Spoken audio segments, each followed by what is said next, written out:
All right, I think we are live here. So hopefully you guys can all hear me okay. And yeah, I'm glad to be doing another live stream here. It's been several months. I guess just got busy with the holidays, didn't have a chance to do one of these, but I missed doing them. So I'm glad we're able to get back to it here. Hopefully you guys are having a good weekend so far. And thanks to all of you who've joined in here already. So like all the other live streams, if you ever hung out on one of these in the past, it's just going to be about 2 hours or so here, and I'm just going to try and answer as many of your questions as I can in the comments. And all the super chat questions will be the ones that will get first priority, but I will try and answer as many as I can. You don't have to do a super chat to ask a question or anything, but that's just usually the way we do it around here. But yeah, so hopefully everyone can hear me okay. Good to see everyone checking in. Thanks for joining, everyone. And yeah, so whoever has the first question we can ask. There we go. William with the first question here. Thanks for joining, William. He says, have you seen the new Integra interior spy shots? They're a little close for comfort to the Civic. I hope Acura is ready for some flack. Well, I think Acura's already gotten a ton of flack, so they're probably just bracing for even more. But I think I saw a few a while back. I haven't seen anything recently. So maybe there's something new that I missed, but the ones that I remember seeing, it was definitely the same like center console as the Civic, but that's, I think, the only part that I saw. And so, yeah, it really is shaping up to just be the Civic Si hatch that everyone wanted. And instead of Honda just doing it, they're like, well, maybe we can get a few thousand extra out of them and do an Integra instead. And, we'll see if they need more power. But that's kind of what I'm bracing for, so that my hopes don't get up too high. I'm just fully expecting it to be literally copy and paste Civic Si powertrain, just with the hatch and the Integra styling and maybe a slightly nicer interior, which, I mean, to their justification is all that the Integras really were in the past, aside from the Type R ones and stuff. So I'm not upset about it. Sure, I'd love to, like we talked about in weekly updates and stuff in the past, I would love to have seen a 400 horsepower two-door coupe Integra Type R that looks like a throwback to the 90s for $25,000, but it's just unrealistic these days, unfortunately. But yeah, we'll see. The Integra is gonna be one of the big cars this year that because stuff like the 400 or the Z, I keep calling it the 400Z, but they, we already know everything about that. That'll be kind of one of the top ones to drive this year. But I think the Integra is one of the vehicles that still has the most unknowns that, I'm kind of curious to see what they do with it. Same thing with Civic Type R. Just bracing for that to just be a total copy and paste powertrain wise from the previous version. But, I'm cautiously optimistic that maybe they'll do a little bit more. We'll just have to see. But Honda's got a lot of cool stuff coming this year. There's supposedly a new Accord coming at some point this year. All their new SUVs are getting redone and stuff. So there's a bunch. I'm going to be excited to see what Honda does. But all right, so we got a bunch of other questions here. Let's see. All right. So Fastline says, have you seen the 2022 Tesla Model S Plaid? I haven't actually seen one in person yet, but I've obviously seen them online and stuff. And yeah, I'm not sure if I could ever get used to that steering wheel that they have. It's definitely very weird, but I'd love to try one out. I had a blast in the P100D Tesla Model S that I reviewed back at the end of 2019. That thing was very, very impressive from a performance standpoint, acceleration wise. But be very curious to try out the Plaid. Brian Gasser says, saw your Civic Si video. Which sports type car would you buy under $45,000? Well, if you're asking me personally, which includes my personal biases, I would go for probably a BRZ or a Miata, depending on if you need a backseat or not. I mean, since I need a backseat now that I have a baby, Miata's out for me. But I think, yeah, for me, it would probably be the BRZ is my favorite under 45 grand. 86 is the same thing. It just depends whether you want a little more oversteer or understeer. For me, I actually like the way the 86 drives better, but just World Rally Blue and just something that is called a BRZ just would probably pull on my heartstrings to the point that I would probably buy a BRZ and then modify the rear suspension to have the oversteering aspects that I love from the 86. But anyway, first super chat here. Thank you, 09 Black Cobalt SS, for the super chat. He says, hey, Matt, no question, but just wanted to support you and say I joined the Mustang gang last weekend with a 2021 high performance pack EcoBoost and handling package, manual transmission. Got it 3,500 under MSRP as well. Wow. Well, that is a very impressive feat on its own. I don't know anyone that's finding anything under MSRP these days. So well done. I know it's a 2021, so it's not brand spanking new. I'm sure it's been sitting around maybe a little bit on the lot, but that still is a fantastic deal to be getting these days. So good negotiating skills there. And congrats on getting a Mustang. I'm glad you joined the gang here. Hopefully, you're enjoying it so far. And I really wish I would have been able to get a press car with the high performance pack, because they were really promising. I just did a quick drive video at a little drive event. I think that was the end of 2019 too. And I was pretty impressed with, the new exhaust and stuff. It's funny because there's actually a guy in my neighborhood now that has a high performance pack EcoBoost as well. So I always hear the buzzing of his EcoBoost with that exhaust driving by every once in a while. But I think it's a really cool package. I would have loved to have done a full review on one at some point, but I think that opportunity's passed, because I think they had one in the fleet, but it just never got to me somehow. So hopefully you're enjoying it. And you'd say it only has 20 miles on it. So that was impressive that, they were able to keep the miles off of it and stuff. I'm not sure where you live, but maybe they didn't have too many test drives if it was cold and stuff.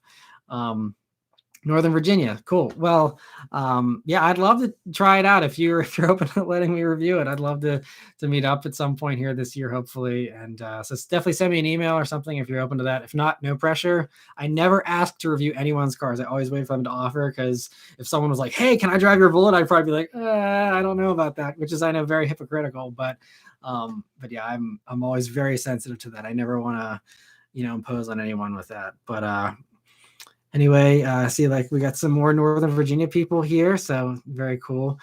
Zachary Jones says, what are your thoughts on the facelift 2016 Honda Accord V6 coupe manual transmission? These are becoming a value from performance standpoint. That's a very underrated car. I know a lot of people slept on them back when they were brand new, and now there's really this cult following for them. And funny enough, there's actually someone who has offered me their last model year Accord V6 coupe manual with some light mods in Northern Virginia, that I will be doing a trip hopefully down to the DC area at some point this year to finally review that as well, because I'm very excited to actually give that vehicle a little more limelight, because I've done the older V6 coupes and they were good, but I think the manual really makes the difference, because they did a few tuning changes, I think, to the suspension and stuff to go along with it.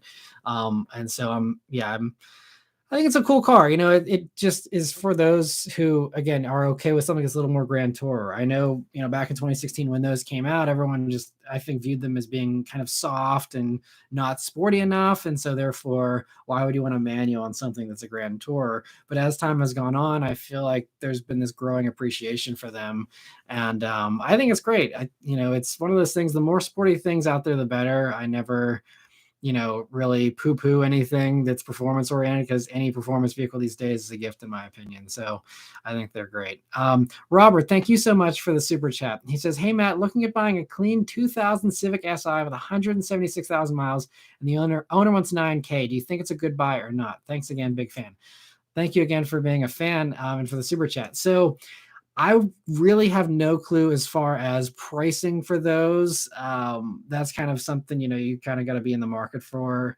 And I've never searched for Civic SIs of that generation to know what a good price is, to be perfectly honest. I wish I could give you better advice. I would just say, stuff that's a little bit older like that probably is a little immune to all these crazy used car market fluctuations we're in currently, but I'm really advising anyone against buying a used car right now, because everything is overpriced from what I can tell, with some exceptions. I think classic cars haven't really ballooned too much beyond normal. And maybe the Civic Si from 20 years ago maybe fits in that pocket where maybe they haven't gone up too much more, and maybe they will just continue to appreciate because of their rarity and people's growing appreciation for that generation of vehicles as well. So entirely possible that that's a good deal. I just really have no clue, but I do think something like that will appreciate. I think that more and more people will want those. I mean, look at how Integras are shooting up in price, so as far as that pricing, though, it's really going to come down to the condition of the car too, the Carfax, accident history, rust or lack thereof, how well has it been maintained to that mileage, does it have regular oil change records, there's a lot of unknowns there before I could give a decisive answer, even if I did know the market for those. But those are the things to definitely check for. Make sure you can get a Carfax on it. Make sure you can know about the maintenance stuff. And if you can't get those questions answered, then you're going to want to make sure that the price is very competitive with the other things out there, and definitely don't pay a premium compared to anything else that's comparable miles, and all that. So, but anyone buying a used car right now, please be very careful, because with everything being super, super expensive, we're going to have a huge issue once this bubble pops. It's going to be like the housing crisis in 2008, where everyone overpaid for their cars. And then with how prices are so high right now for just used cars in general, I think the average used car price was like $28,000 or something this past month. People are spending more than they probably should in a lot of cases. And then whenever they try to sell their car because they can't afford the payments anymore, and then this bubble pops, their car is now worth way less than what they paid for it. And then they're underwater on the loan. And it's just a negative equity situation, which then you carry into the next car. And it's just a bad financial position to put yourself in. And I think a lot of people are going to get screwed by that here in the next year or two, whenever these used car prices correct themselves, which is why I'm really pushing, if you can find a way, buy a new car these days. It doesn't have to be expensive. I think even, base model Honda Civic is so nice for the 2022 model year that you're still getting a very good car with very good technology for, still something in the very, reasonable $20,000 range. You don't have to spend a lot of money to get a nice car and still buy something new and kind of protect yourself from a price standpoint. I think I see we have Newt Media here. Thank you for joining, man, to moderate. Hopefully, this isn't too inconvenient for you, but thanks for joining in. I always appreciate the help with moderating. But typically, though, it's been a really nice crowd. It's been a while since I've had any kind of trolls or anything in the live chats here, so I'm very appreciative of that. But hopefully you're doing well, Zach.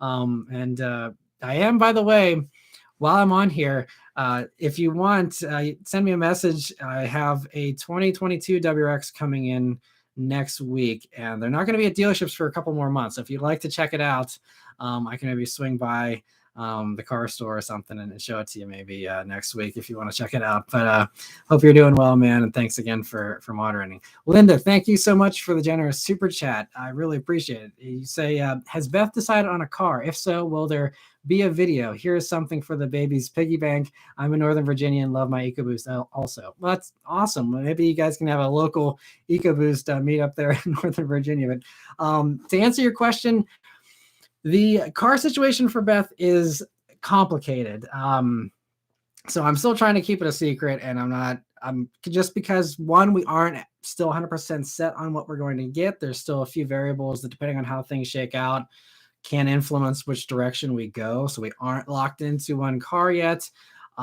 We have a front runner for sure, but we'll just see how things work out. I will definitely explain all in a video. We'll definitely do at least one video, revealing the car, explaining, why we chose what we chose and what other things we were considering and why we didn't go for those other options. I'm going to do a big, long video about all that kind of stuff.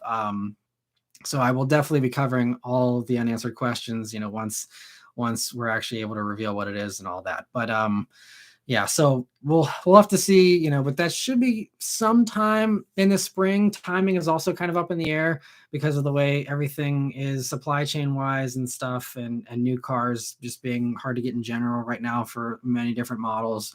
So it's a fluid situation, but we'll definitely keep all you guys in the loop, and we're excited to switch out her C300. She loves her Mercedes C-Class. And she's definitely going to miss it, but we're excited also for some of these new options. But thank you once again for the super chat. All right, sounds good, Zach. I'll try and set up something to swing by with the WRX. But all right, so other questions here. Zachary says, hey Matt, my mom jumped from a 2002 Pontiac Grand Prix SE to a second gen 2015 Kia Sorento LX with 130,000 miles and still going strong. Thoughts? Well, that's great. I think that's a really good testament to Kia's reliability, that it's 130,000 miles and still going well. There's a lot of people, every time I post a Hyundai or Kia review, that are like, oh, they're junk, and there's still a bunch of people that are living in the 80s apparently and think that Hyundais and Kias are terrible. And so that just goes to show, though, even with the 100,000-mile warranty, beyond that warranty period, still going strong. And obviously, everyone has different experiences, but it's great to hear that, the Kia is treating your mom well. And those Grand Prix, though, were kind of cool. I think those will also get more and more desirable as time goes on. Those early 2000s and late 90s Grand Prix, I thought were actually kind of cool. But anyway, so got a couple of people here that are guessing Mach-E. I'd be very curious to hear what all of you guys are thinking we're going to go with. And I won't be able to say whether or not you're right or wrong, but it'll be just interesting to see where you guys think we're headed direction-wise as far as what we're going to get. But anyway, we have another super chat here from Jorge. Thank you so much for the super chat. He says, diaper money. What's the best dad car complement to a Miata? RF? Want a manual, but its pickings are slim, sort of leaning Giulia T, but no manual. So dad car to complement a Miata. This is another one of the situations where it really comes down to what you're looking for. And I'm always happy, by the way, to go back and forth in like Facebook messages, or even if you want to send me an email to really dive in and give you a really good recommendation, because I like having a lot of context to give you the best possible recommendation for you and what you are looking for. That's kind of something that actually excites me because I love helping people find cars they're going to love. But based on, just something to complement a Miata, if you're obviously probably wanting 4 doors, and I'm guessing you're kind of looking at sedans, then if the Giulia is a contender, then, I think it just comes down, I guess if you want something light, the Giulia is going to be one of the best ones out there just from a handling standpoint. It has the quickest steering of anything in that segment. It still is one of my best handling sports sedans I've ever driven. I absolutely love them. So Giulia is good. Obviously, you have to be a little bit brave with the reliability on Giulias, but actually, if you look on the forums, they're a lot more reliable than people give them credit for. And I think Giulias are pretty solid cars, all things considered. The only other things, like one of my favorite dad cars with a hatch that kind of gives you a little bit of extra practicality is the Kia Stinger. I think the Stingers are great. I think a lot of people overlook them and don't give them the credit they deserve. Now, it is a little bit heavier feeling than a Giulia. So if you like the whole lightweight thing with the Miata and you want something to complement that, then you might not love the extra weight of the Kia. Genesis G70 is another one that's a really good value, similar in size to the Giulia there. That might be, good for you. I also really love the Acura Tlx. Again, I'm not sure exactly what your budget is. I love the new TLX. The older ones are not bad, but the brand new one, over the past couple of years here is really, really good. Such a good handling car, even without the Type S version. And it's just a lot of fun to drive still. Has a fantastic stereo. Lots of good things going for the Acura TLX. So those are probably my top favorites. I also think if you want to go for something a little more mainstream, I would love the current generation Accords. And you can obviously get those with a manual. So if you are a manual fan, you got to buy used now. Unfortunately, they got rid of the manual otherwise on the Accords. But if you can find a manual Accord used, that could be fantastic. Those are really cool. And that's, one of the rare ones that actually offers a manual. But I think that would be another one. And the Accord also feels very light. So I think that would be something you'd probably enjoy coming out of Miatas. The Accord feels a lot lighter than all the other competitors, I think, in that segment. So those are probably my best picks. Those are my favorites, in that realm. But yeah, please don't hesitate to send me an email or a Facebook message if you want to kind of dig into that a little bit more. I'd be more than happy to go through that with you. And thank you once again for the super chat. I really appreciate the diaper money. All right, so we have someone. I see a couple comments about Elantra N, which I'm hoping to get this spring as a press vehicle as well. I'm hoping to spend a week with one because I was really impressed with the one on the press launch, but I'd love to live with one and see what it's like. And the one that there is in the press fleet will be a manual. So early heads up for those of you here in the live stream that whenever I do have a week with an Elantra, and it will be the manual version. So there'll be a lot more impressions I'll be able to give about the manual, since I only had maybe about an hour or so of seat time in a manual Elantra and in the press drive. So definitely looking forward to having more time in that. So we have blacked out 5.0 fan says, "Hi Matt, is it all right to ask, would a 2021 base WRX be a good car to learn manual on? All-wheel drive and twist key ignition is a must. Thank you." Yeah, I think the WRX is a very good first enthusiast car because it's very safe with its tuning. It has the all-wheel drive, but it's also it's a very hard car to get overwhelmed by.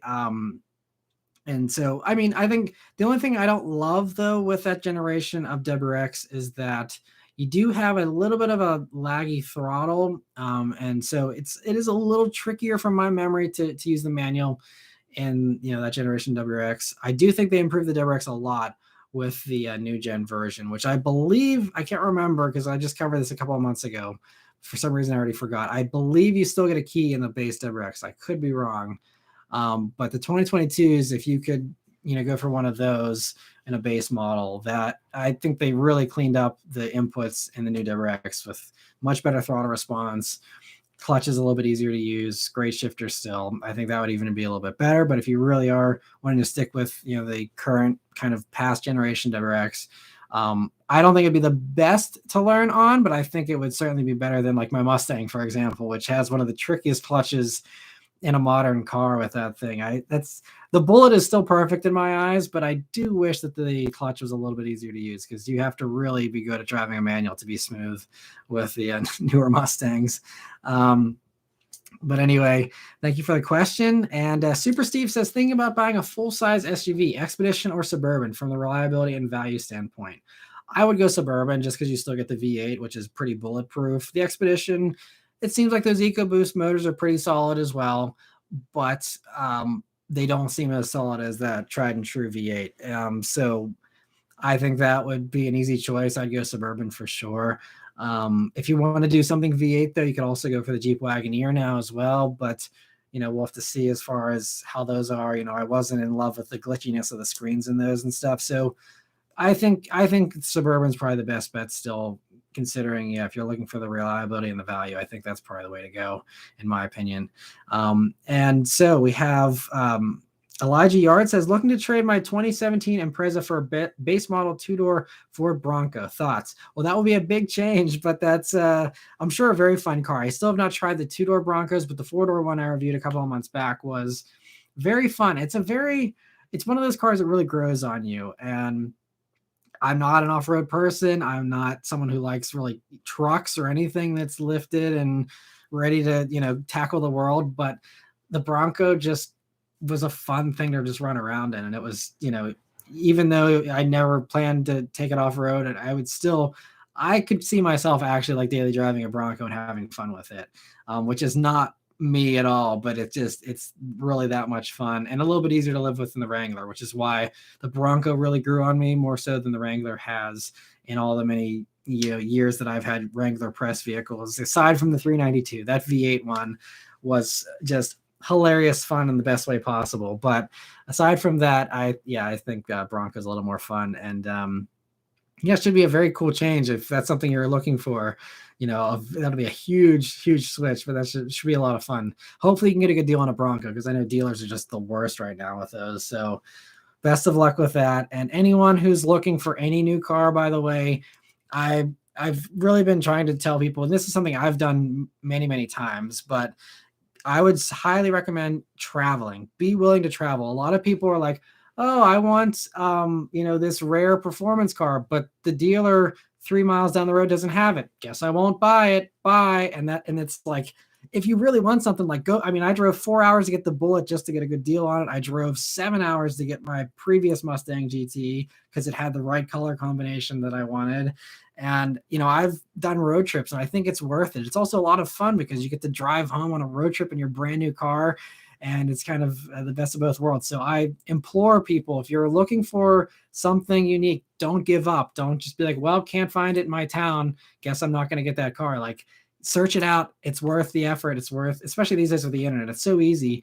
Make a deal online, get all the stuff written up ahead of time so you're not wasting a trip. But go and buy stuff out of state. It's really, not a big deal. And then you get exactly what you want. I think it's definitely worth it. But Garrett, thank you so much for the super chat. He says, just popping in to say I really appreciate the level of detail in your reviews about driving dynamics and throttle response. Your review helped me decide on a Veloster N6MT and couldn't be happier. Well, that's awesome. I really appreciate, your feedback, and I'm glad that the videos helped you. That is entirely why I do this, is just so that you guys can find a car you'll enjoy. I truly believe if every one of us can find a car we actually enjoy and our commute is just a little bit more fun, it'll make our days just a little bit brighter and make the world a slightly happier place, just a tiny bit. I think that cars really have that power to really improve our lives a little bit. And so I'm glad that you're so happy with the Veloster N. I'm glad the video helped you, and great choice, I have to say as well. I love the Veloster Ns, and that's another top pick if you're anyone looking for a dad car or something with the back seat. Veloster N actually will hold a car seat totally okay, as long as you don't need a ton of front legroom for the front passenger there. But yeah, I totally put a car seat in the back of the Veloster N when I had one for a week a couple of months back, and totally worked. I love the Velocers to death. They're awesome. So, but thank you once again for the super chat and for stopping in. Evan, thank you so much for the super chat. He says, how long do you expect Dodge to keep the V8 Challenger and Charger around? Also, which vehicle do you like better, if Challenger, manual, or automatic?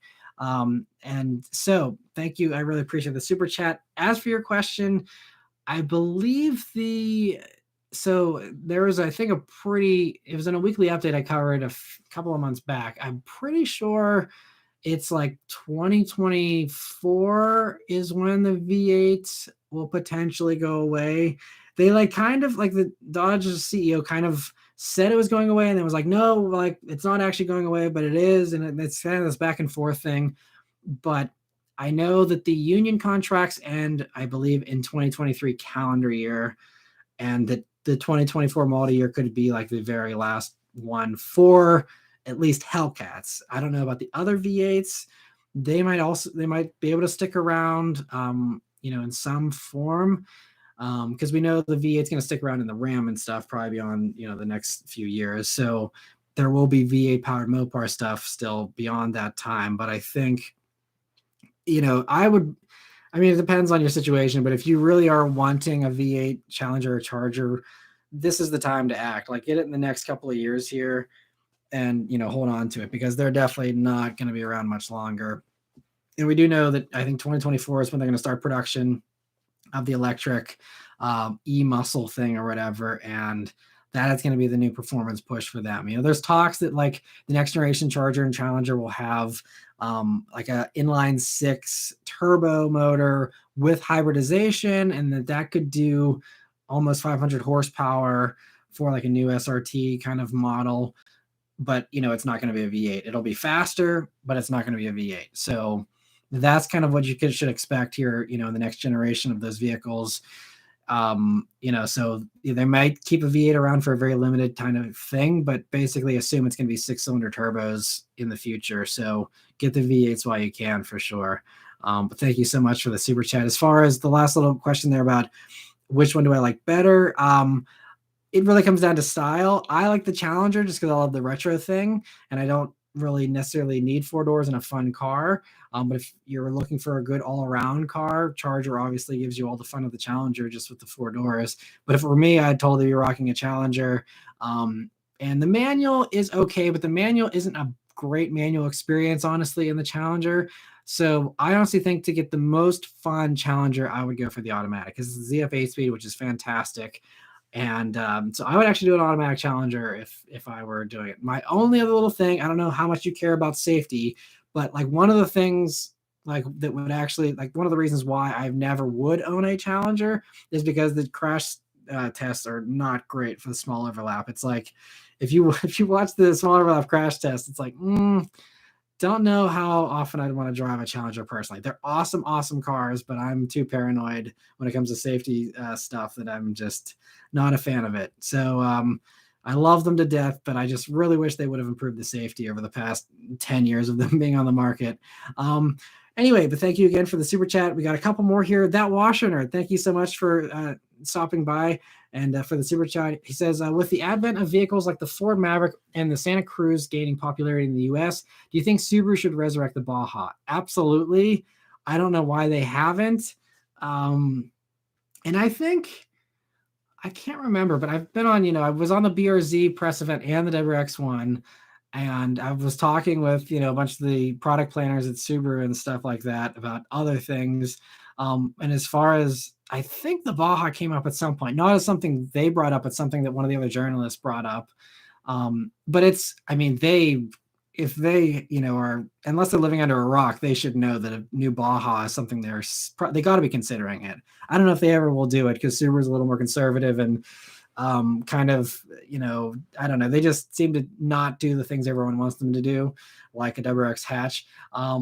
But I don't know. I mean, they definitely should. I think it would be easy. They could do the same thing that basically Hyundai and Ford has done, where you just basically take your SUV and you hack the back end off, put a truck bed on it, do a few other tweaks, and call it a day. So, since they're all bigger now, instead of basing it on the Outback, base it on the Ascent. Have the Ascent, give it a, much more aggressive kind of nose to it, and then just, have a truck bed on the back and you're set. I think something like that could be pretty good. But even with the Outback, with how much it's grown, they could totally do it with that still. And I think it'd be a great idea. How well it would sell, I don't know. We'll see. The Maverick is kind of a unique thing because, they just were insane with the pricing, being 20 grand and 40 miles to the gallon. I mean, no one's going to be able to match that. So it's really going to come down to Santa Cruz sales and how well that sells. I think Subaru could maybe be looking at Santa Cruz and being like, okay, well, maybe if this actually has sustained success for more than one model year and it actually continues to do well, then maybe we could see something down the road from Subaru. Or they could really be crazy and take the Solterra and turn that into a new Baja and make it all electric and beat everyone to the punch and have the first compact truck that's all EV. But yeah, I have no clue, but it's definitely a good idea and makes a ton of sense in my opinion. But thank you again for the super chat. Sean, thank you so much for the super chat as well. He says, looking to pick up a fun rear-wheel drive car, needs to seat 3 to 4 and be an automatic for a family car. What's the best pick in your opinion? S197 Mustang GT or 2022 BRZ/86? So if you are actually wanting to seat 3 or 4 people, the Mustang is going to be the better choice. Even the S197 has a bigger back seat than the BRZ and the 86. So yeah, they really didn't improve the back seat over the old BRZ, and I obviously lived with the old BRZ for several years. And I mean, the back seat works in a pinch. It would work with small kids as long as you're not too tall, and if you have a significant other, as long as they're not too tall. The BRZ and 86 could work, but it's going to be tight. I think, you're better off looking for some of the larger, the muscle stuff like the Mustangs, Camaros, Challengers, stuff like that.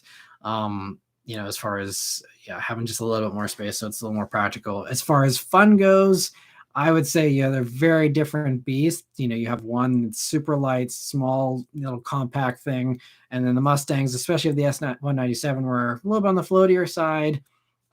Still great, much better Grand Tours than the BRZ and the 86. If you're doing road trips and stuff, Mustang will be nicer for that. But it just comes down to what you're wanting out of a performance car. Obviously, I love the V8s, but I also have a huge appreciation for the BRZ. But, personally, I like the Mustang experience a little bit more, obviously, since I'm keeping the Bullet and I'm not selling it for a BRZ. Having the V8 is fun. And just the muscly kind of wheel spin thing and just all that is just a really fun experience. So, I would probably go for the Mustang between those two. But, it depends on the size of your kids and, again, your situation. If you can find a BRZ or an 86 at a dealership, it wouldn't hurt to go sit in one and just, put your kids in the back and be like, can we live with this, Because otherwise, I think if you are someone who really appreciates the lightweight thing, I mean, the BRZ and the 86 are at the top of their game, and it will leave a S197 Mustang for dead on a back road, I'm sure. So, it just comes down to, what your priorities are. But thank you once again for the super chat. And so Sean also adding another super chat here. Forget the Ascent pickup, make a WX Ute. That would be super cool. That's a great idea. That would be awesome. I wish Subaru kind of was a little bit on the crazier side like they used to be. They're a little more conservative these days, but that would be super cool. And I think actually a WX pickup type thing could sell really well, especially now they've put the fender flares on it and they've kind of given up on the WRX, being a street car. Now it's this like pseudo crossover. Go all the way, make a truck version. At least at that point, it's like, they really don't care anymore. And it's just like, hey, let's just go crazy. And I think that would actually be really fun. That's a really fun idea. And if Subaru won't do that, someone should. Someone with way too much money that wants to just do some crazy project car, take a brand new 2022 WRX, hack it up, and make it a Baja. That would be super cool. I'd totally watch a build series on that. David says, will you be at the Chicago Auto Show next month? I will not be there. The Chicago Auto Show, it's a pretty big show, but it's very much favoring the trucks and the SUVs as far as new car debuts goes, with a few exceptions. But typically on this channel, there's a little bit of truck demand, but it's mostly just performance sporty cars is really what I think a lot of you like watching. So, and I also am not doing auto show videos anymore just because they're really stressful to try and rush out the videos, and everyone else gets them up faster anyway and stuff. It's a whole thing. So I'm not going to be covering auto shows anymore. But I'm not even going to be going to Chicago just for fun because that's 7 hours away, and I'm still pretty much homebound with the baby for the most part. But I'm definitely going to be trying to go to some car shows here this year, but not going to be making the Chicago one. The Family Dog, thank you so much for the super chat. He says, what practical but fun enough second car to go with my new manual transmission Camaro SS? Has to have a manual, be reasonable in the winter, have heated seats, Mazda 3, GTI, WRX, etc. 30 grand-ish budget. So practical, fun, second car. So you're looking for 4 doors and stuff like that. I would say, again, if you really enjoy the Camaro SS thing and you want a manual thing, I mean, it really comes down to, obviously, do you want all-wheel drive? Do you want front-wheel drive? Because that's really the WRX's signature thing. Because otherwise, I think my pick, if you don't have to have, because reasonable in the winter, obviously WRX will be good with that. But I think depending on, what kind of winter you're living with, a lot of people can usually get by just fine with front wheel drive and snow tires. If that is you and your situation, I would go Elantra N. Elantra N is fantastic. It is 34, so, a little bit beyond the 30 grand limit there. But I would say Elantra N hands down is the most fun. It's just, the exhaust is crazy. You have all kinds of toys, launch control. The manual is great. Has auto rev matching, all that kind of stuff. I love the Elantra N. Hands down, that would be my pick. If you really wanted to stay under 30 grand, it's tough because I would say Civic Si, but you say you wanted heated seats, which you don't get anymore with the Civic Si. But Civic Si is my favorite under 30. Maybe you could do aftermarket heated seats in an Si. Otherwise, Mazda 3 is great too. I'm not a huge fan of the previous generation GTI. It wasn't bad. I just don't have a lot of faith in Volkswagen reliability. So that nixes the GTI from my recommendations. WRX is fine, but especially these days, getting a WRX for 30 grand is going to be a pretty stripped down one. You might be able to get one with heated seats if you go for the previous generation, but it's sounding like the new generation will be pretty close to 30 grand for a base model. Premium, you're going to be looking at probably, mid 30s, maybe low 30s, but that'll be a little bit more of a stretch. Mazda 3 though is so nice. I really do love the Mazda 3s. So it really comes down to Mazda 3 or WRX, given your criteria, and depending on how bad the snow is.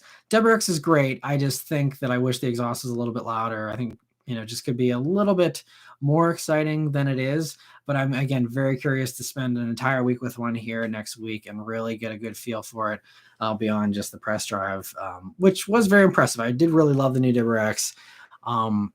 But I just still wanted a little bit more out of the WRX power-wise, I think. But hopefully that helps. And again, feel free to send me an email or a Facebook message if you want to talk through this some more. I'd be more than happy to talk through it with you and, try and help you the best I can. But congrats, by the way, on the new Camaro SS. Those are fantastic, and another vehicle that I think is very underrated these days. And it's sad that Chevy is struggling to sell those so much. CJ, thank you so much for the super chat. You're asking, what do you think about Hyundai and Kia from a reliability standpoint? Always enjoy these live streams.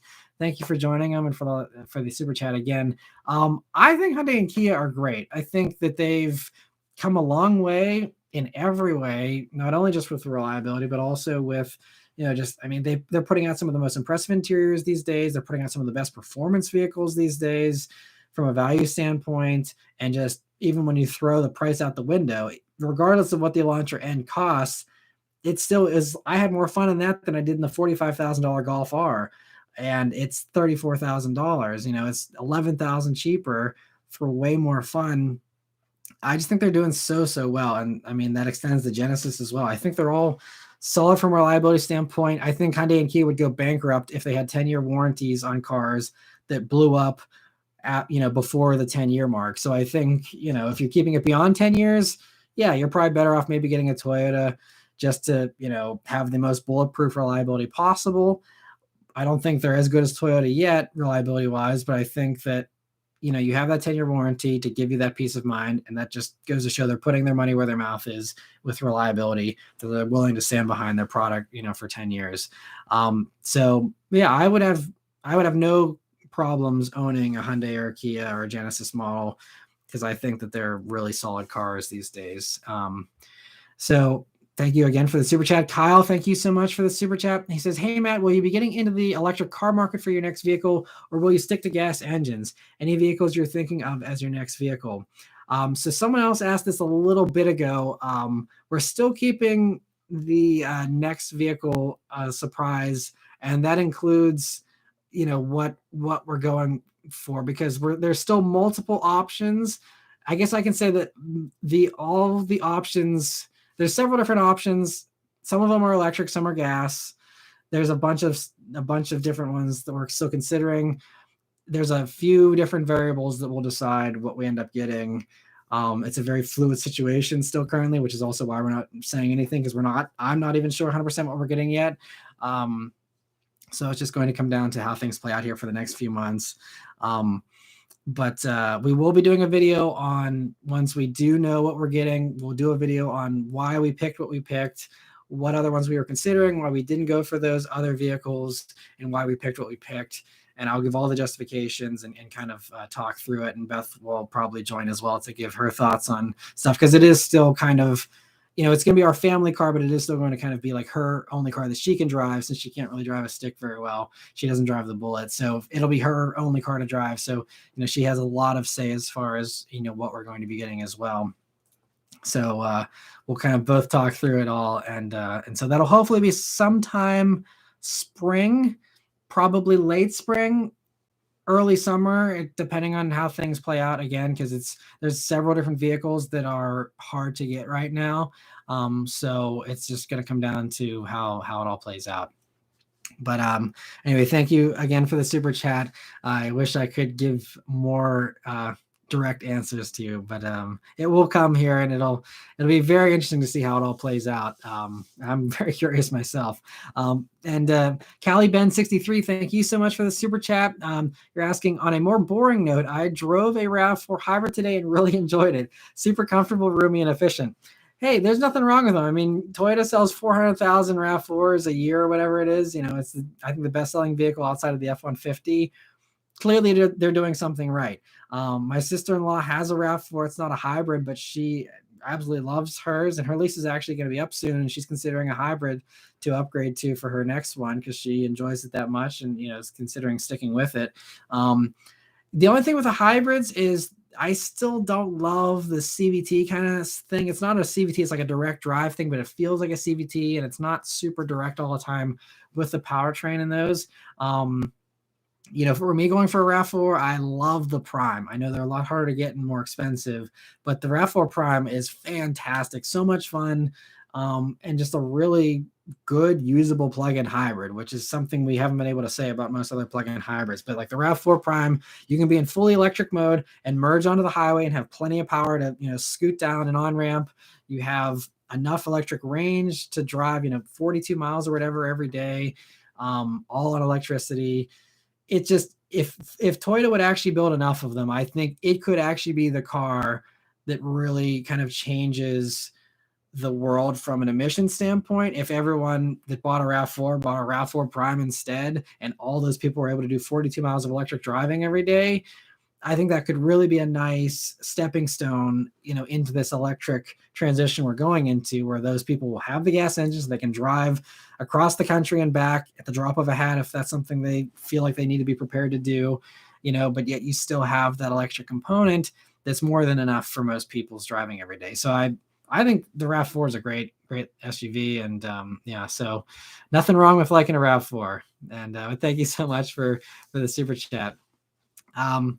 So I see we have some discussion here about the GTI with Zach and some others here. And American Patriots asking, how's the Bullet? It's doing well. It's currently sitting in the garage with the hood up on a battery tender, because once it gets a little bit colder, the battery can get kind of low on its charge when it's been sitting since the end of December. So and I like keeping it topped off here for January and February before I can kind of get it out every once in a while in March. But it sits a lot. I think last year, 2021, I think I put around 1,600 miles on it, which is so depressing. I was doing the first year I had it, I put like 10,000 miles on it in the first year. Second year, was a little bit less because I had less events and stuff, but it's just the press cars really keep the miles down. Of course, COVID hasn't helped in the past 2 years of completely killing my social life and anything else that I ever did with a car usually. So, I'm hoping this year that there's going to be a lot more opportunities. And that's kind of one of the things I'm excited about with changing, how I mentioned at the end of the year, how I'm switching over to doing more of your, privately owned vehicles that you've offered me, and reviewing more and more of those. I'll still have press cars and go on press launches for the exciting stuff that I know you guys want to see. But as far as, I'm going to kind of do a lot less of the, more boring SUVs and stuff, and do more road trips in the Bullet to meet up with more of you, to review some of your cars this year. And so that'll be a lot more miles on the Bullet, because that's where most of the miles on the Bullet are highway miles of just driving all over the place to meet up with people and stuff like that. So I'm excited to hopefully pile on some more miles on the Bullet here this year. But it's doing great. I still love it to death. It's going to be 4 years here this summer, and I still just plan to keep it my entire life if I can. So all right, other questions here. William Long says Toyota should get that prime powertrain in literally everything it'll fit in, especially the Sienna and the Highlander. Yeah, and I've told Toyota executives that directly. I've been like, I told them my stance on the RAV4 Prime. I was like, look, I really think this could be a real game changer for the car industry if you could actually build enough of them. I think I know that I was on a conference call with Toyota a couple of months back, and I actually asked them. It was actually whenever they revealed the 2022 refresh for the RAV4. I was the only journalist I asked. I'm like, are you going to build more RAV4 Primes this year? It's a fantastic vehicle. You got to just keep up with demand. And they did say and someone else at Toyota told me this a while back, that they didn't limit production intentionally. They have every intention to build as many RAV4 Primes as people want to buy. It's just that they had production constraints. I think it was a battery thing before everything really got bad with, the supply chain stuff. But now I think that is also hampering their progress on trying to, get production ramped up. So I think, clearly in the RAV4 package, it's done. People already want it. I think their number one priority right now is just getting the RAV4s out there and building those. And then once they have enough batteries to build all the RAV4 Primes they want to build, then I do think they will go and do, Highlander Prime and Prime, all the things. And I think that'll be fantastic once they finally do. It's just a matter of, getting those components. That's the challenge for every car company right now, is just getting the stuff they need to put the cars together. It's tough. So hopefully that does improve at some point this year. But I've been even hearing that this supply chain stuff won't even improve until sometime in 2023, and might not get totally back to normal till 2024, which would just be crazy if that's the case. I hope it resolves itself sooner than that. But anyway, Jorge, thank you so much for another super chat. You're asking, would you swap a comparable mileage GT350 for your Mustang? I would not. I actually did a video about this back before my Bullet arrived, whenever I ordered it, where a bunch of people were like, why would you not just get a GT350 for a few $1,000s more? And so if you search on my channel, I think it's why I'm not buying a GT350. I go through all the reasons in there, so I won't rehash that video. But basically, for me, it's a very unique thing with the Bullet, where I just love I love the Bullet thing. I love the dark green thing. I'm a huge Steve McQueen fan. I love the movie Bullet. So it's kind of like me just driving around in that car pretending to be Steve McQueen. And so, it doesn't even matter how much better the GT350 is. I just wanted a Bullet Mustang, and that's my own personal bias, and I'm okay admitting that. I think from an objective standpoint, the GT350 hands down is the better driving car, way better from basically every standpoint. Although I will say the Bullet, I think, is a little bit of a more comfortable cruiser for all the road tripping I do.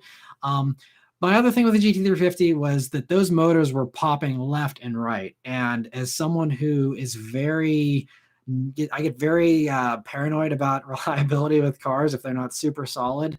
I could not drive a GT350 and be comfortable from a reliability standpoint. I know now they've gotten better and people have kind of isolated what has caused them to blow up, but it's just not for me. It's a little bit too high strung, a little bit too high maintenance. I think the owner's manual for the GT350 actually says, like, check the oil every 1,000 miles and fully prepared to top off the oil every 1,000 miles. I'm lazy. I'm not, I don't want to have to worry about, oh my gosh, am I bleeding oil every 1,000 miles? Like, I just want to get in and drive it and have fun. And, as a result, I'm willing to take the slightly less exciting experience of the Bullet over the, high revving GT350 thing. I also think the GT350, it's amazing, but it's one of those cars where the gearing is a little bit too tall. And so it puts those high RPMs out of reach. So, it's one of those things where I'd love to take it to 7,600 RPMs every day. But even doing that in first gear takes you to 45 miles per hour. And then second gear, you're at like 80 something by the time you're at the top of second. So it's like, yeah, the red line's great when you can touch it, but you can touch first and second legally. Second might not even be legal, but all of first and then second, and you're done, And I know with the Bullet, it's not that much better, but I can at least, run through the gears a little bit more. I have a lower red line. The gearing isn't, quite so bad. Although the gearing is really tall on the Bullet as well, but it's not quite as bad as the Shelby. So that is another thing that, is just kind of keeping me out of the Shelbys as well. They're fantastic, just not for me personally. And so I've told people, because a lot of people have given me so much crap over the years, why would you not have a GT350 instead of a Bullet? And I've told people, like, you could give me a free swap and I still would not give up my Bullet for a GT350. I wouldn't even give the Bullet for a GT500. That's how crazy I am, because I love the Bullet that much. If you're like, here's a GT500, no strings attached, same price, I would say no thanks. Thanks, but no thanks. Like, that's how much I love that thing. It's definitely crazy, defies all logic, but I love it all the same. And Jersey Boy says, trade the Bullet for the real deal, get a 68 Mustang Fastback. Touche. I would love a legit 68 Mustang Fastback someday, but they're kind of big money these days. And I also don't have the extra garage space for that. Maybe someday I will, but as of right now, I would love one someday. That is something on the bucket list, but we'll see if it ever happens. Broly, thank you so much for the super chat. You're asking 2023 Type R or Nissan Z, or stick with the S550 Mustang GT. That's going to depend on what you're looking for in particular. Obviously, those are very different driving vehicles. And we don't even really know exactly everything about the new Type R yet. And the Z, I haven't driven yet, so I can't really say definitively how that compares, to a current generation Mustang. So that's a hard question to answer. From the specs and stuff, it also just is going to come down to what kind of experience you want, though. Do you want almost 500 horsepower? Are you happy with 400, with the Z, or, are you happy with something in the 300s with the Type R and front wheel drive? They're just very, very different. So, it'll really come down to what you're looking for in particular. They're all fun, just in very different ways. Scoop says, what car haven't you reviewed that you would like to review? Normal car. Well, normal cars, I would really like to do like the new BMW 3 Series. I still have never driven the current generation 3 Series. BMW doesn't send me press cars. I've asked them many times. I just was emailing with them a few months back, and they just won't send cars to my area, which is a bummer, because I know that they've sent cars to other journalists in my area in the past. Maybe they don't anymore. I don't know, but they could. I feel like they could do it, and they're not. It is what it is. I'm not the biggest channel out there, so I'm not feeling like entitled to like have BMW press cars or anything. But because I think they do some really good stuff, and I would love to review all the new BMWs. But especially the M340i, because I've driven all the competitors, and every time I review a G70 or I review the TLX Type S or, even like the Audi S4s, things like that. I'm always like, well, I don't know how the 3 Series drives, but that's the benchmark that everyone, drools over is the 3 Series. And I unfortunately cannot give my input on a 3 Series because I've never driven the current generation. So that's probably the top one that keeps coming up where I really wish I would at least know so that I could give people recommendations on them. And I don't have that, unfortunately, to do. So that's probably the one that I really wish I could, get. But very interesting question. Thanks for the question. Daniel, thank you so much for the super chat. He says, if Ford made one improved Bullet, would you get, or made an improved Bullet, would you get one? I'm not sure. That's a good question because obviously, the S650 Mustang here is going to be coming probably towards the end of this year. And whether they do another Bullet version or not, I don't know. This generation did sell reasonably well. So, I just don't know with the next generation Mustang. Obviously it seems like it may have a V8 engine still. I think that's a fairly safe bet. How much longer? Maybe they will do one last Bullet for the S650. I mean, I could potentially see myself upgrading to that car if it improved on, but I think they really nailed the looks pretty good with the 2019s, where you have the 68 inspired taillights, you have the 68 fastback kind of shape. And it's also this sweet spot where, it's manual with the rev matching, but it's a simple experience. You have, a naturally aspirated V8. We'll see what they do with the new Mustangs, but, that's just kind of a rare combo. And it's also not insanely heavy, in my opinion, being like 3,800 pounds or 3,850, I guess. But, so I'm worried maybe the next generation Mustang gets a little heavier, might not handle as good. I don't know, but I mean, it's definitely an option. If they really floor me and they do a Bullet version, I wouldn't say no. But I do have a huge attachment to my car, of course. It's just I had it for 3.5 years, but all the wonderful road trips I've done in it. I mean, I cruised with Chris Fix and Engineering Explained and Humble Mechanic in that Bullet. I was chasing down Chris Fix's Drift Mustang, and we went and parked in the infield at the Indy 500 with that car. I have a lot of really special memories of really cool things I've done in that car that I just, I have a little bit of a sentimental attachment to it for that reason. So they'd really have to go really, really impress me with the if there was a new Bullet for me to ditch mine. But I'm also looking forward to not having a car payment once the Bullet is paid off here. So that's another thing that, getting into, another car payment would be something I probably wouldn't love. I could just save up and, pay cash, but I'm kind of one of these people. I just live in the moment and I just, finance it and enjoy the car while I can instead of waiting until I save up enough money. But yeah, I'm pretty sure I'll just stick with my Bullet forever, but we'll see. So XRO is saying, compare the Veloster N to the Elantra N. I kind of mentioned this a little bit in my Elantra N review, I think, but the Elantra N is just a little bit better because you have the slightly wider tires, you have a tiny bit more power. It's just kind of like the next generation of that engine and that platform from the Veloster N. And so I really love the Veloster N a lot, and I really love its form factor and stuff still. And I think that it does still feel a little bit lighter because it is, and a little bit more compact than the Elantra. But I think, the Elantra N is still a ton of fun. And, for basically the same price as the Veloster N, if you're someone who can't appreciate a larger backseat in the Elantra N, like I do, currently having a baby and stuff, I think that, it would probably be Elantra N for me. But they're both fantastic, and they're very, very similar in a lot of other ways. It's the same kind of suspension setup, same kind of exhaust sound. There's a lot of commonality between the two of them. 09 Black Cobalt SS says, what dream cars do you want to review? Lexus LFA, Porsche Carrera GT, if you had the choice. LFA for sure. Carrera GT, I have this weird grudge against the Carrera GT just because of Paul Walker. which maybe is really dumb and annoying to people, but I don't know. Like, once I know it wasn't the car's fault, it was the car just had crappy tires and they were going too fast. But I don't know. I just like that soured the Carrera GT for me. After that, I would kind of just be spooked out driving a Carrera GT, to be totally honest. So I actually don't have any interest in ever driving a Carrera GT, as crazy as that may sound. They were also really hard to drive because I worked at a Porsche dealer back when Porsche had not just delivered Carrera GTs, but back when they were only 1 or 2 years old. And I didn't ever drive one. I did detail one once.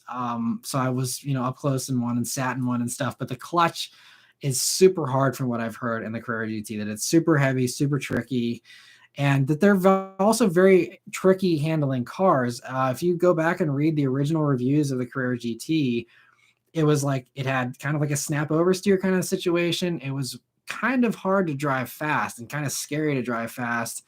I'm not saying that had any influence in the crash either, but the Carrera GT it's one of those cars yeah, if I never drive a Carrera GT in my life, it will not bother me one bit.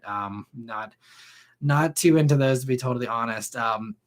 Little side rant, I know. But as far as other dream cars I'd like to review, Lexus LFA would be great.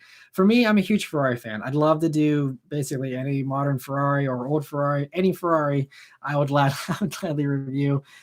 So that's probably my top stuff. I also love Bugattis. I love to review a Chiron someday. But that's probably it. I also, like, if you saw the weekly update this past week, the Gordon Murray T50 and T33 that just came out this week. Both, I mean, epic dream cars that, they're only making 100 of each of those. So talk about, like, that will never happen in my wildest dreams, I'm sure, but that would be another one that I would love to review someday if we're dreaming. But fun question. Thanks for asking that. Tony says, how do you feel about the 2019 C7 Corvette Grand Sport with the A8 transmission? The automatics in those Corvettes wasn't the best in my opinion, so I'm not a huge fan of them with the automatic. It's not bad if you have some reason why you must go automatic over manual. It's a modern automatic, so it's not terrible. It's not as good as a ZF8 speed or something like that. It's just, yeah. You can watch my impressions in I think I did it wasn't a Grand Sport, but I did an automatic regular C7 Corvette with the 8-speed automatic when it first came out. And it was okay. It did good. And back whenever I was reviewing it, which was, I think, probably 2015 or something at this point, 7 years ago, it was a pretty good transmission. But, since then, the ZFs have been so much better and stuff. So if I were to go, I love the C7 Corvettes, especially the Grand Sports are just so good to drive. But I would go manual personally. But there's great cars either way. So like I said, if you want to stick with the automatic, no problem with that. But I think the manual is a little bit more fun. But definitely a car worth owning for sure. SM Kaz says, what's your thoughts on the Nismo 370Z? Is it outdated? It's definitely like a more old school type of, driving experience, but there's nothing wrong with that. I think these days that's getting more and more desirable as time goes on. So I think they're great. I did a review on a Nismo 370Z a few years back. You can go watch that if you want to hear all my thoughts on that review. But I think it's a fun car for sure. And we'll see, I think they may actually appreciate, depending on how the new Z drives. There might be a lot of people who miss the naturally aspirated V6, and we'll just have to see how the driving experience is. I'm sure the new Z will be fantastic and very impressive, but it's still not going to have the roar of that naturally aspirated V6 that the Nismo 370Zs have. So I think they will go down in history as still being desirable cars no matter what. So They Admire is saying, when are you going to review the MDX Type S? I've requested one from my local press fleet. I don't think that they have them in yet, though. I know they have started production of them, so I'm not sure, what the holdup is there on those, aside from just the same holdups plaguing the entire industry right now. But I'm guessing I will review it sometime in the first half of this year, but I just don't know exactly when. I do have a bunch of stuff scheduled, but the MDX Type S isn't scheduled yet. So I can tell you for certain it won't be before March. But aside from that, I can't give any more specifics, but it should be sometime relatively soon, I think. But Richard says, is the new 86 gearbox as bad as usual Subaru gearboxes? I mean, I don't hate Subaru gearboxes myself, but if you do consider the current like WRX gearbox to be bad, 86 gearbox is very similar. It's better in my opinion, but they're using, you can tell they're using a lot of the same components as the WRX manual, in the way that it shifts, how it feels. It's better, and they actually, you know, for the next generation version here, did improve the way that it felt over the previous generation. So it's better. And I have no complaints with it. I just wish it had auto rev matching and stuff like that. But as far as the feel of it, I think it's great. I have no complaints with it, but you know, everyone's different with that kind of stuff. So I definitely would recommend test driving one to get a feel for, you know, whether or not, you know, you like it yourself. But I personally have no problem with it whatsoever. Hector says, great first car to learn stick in.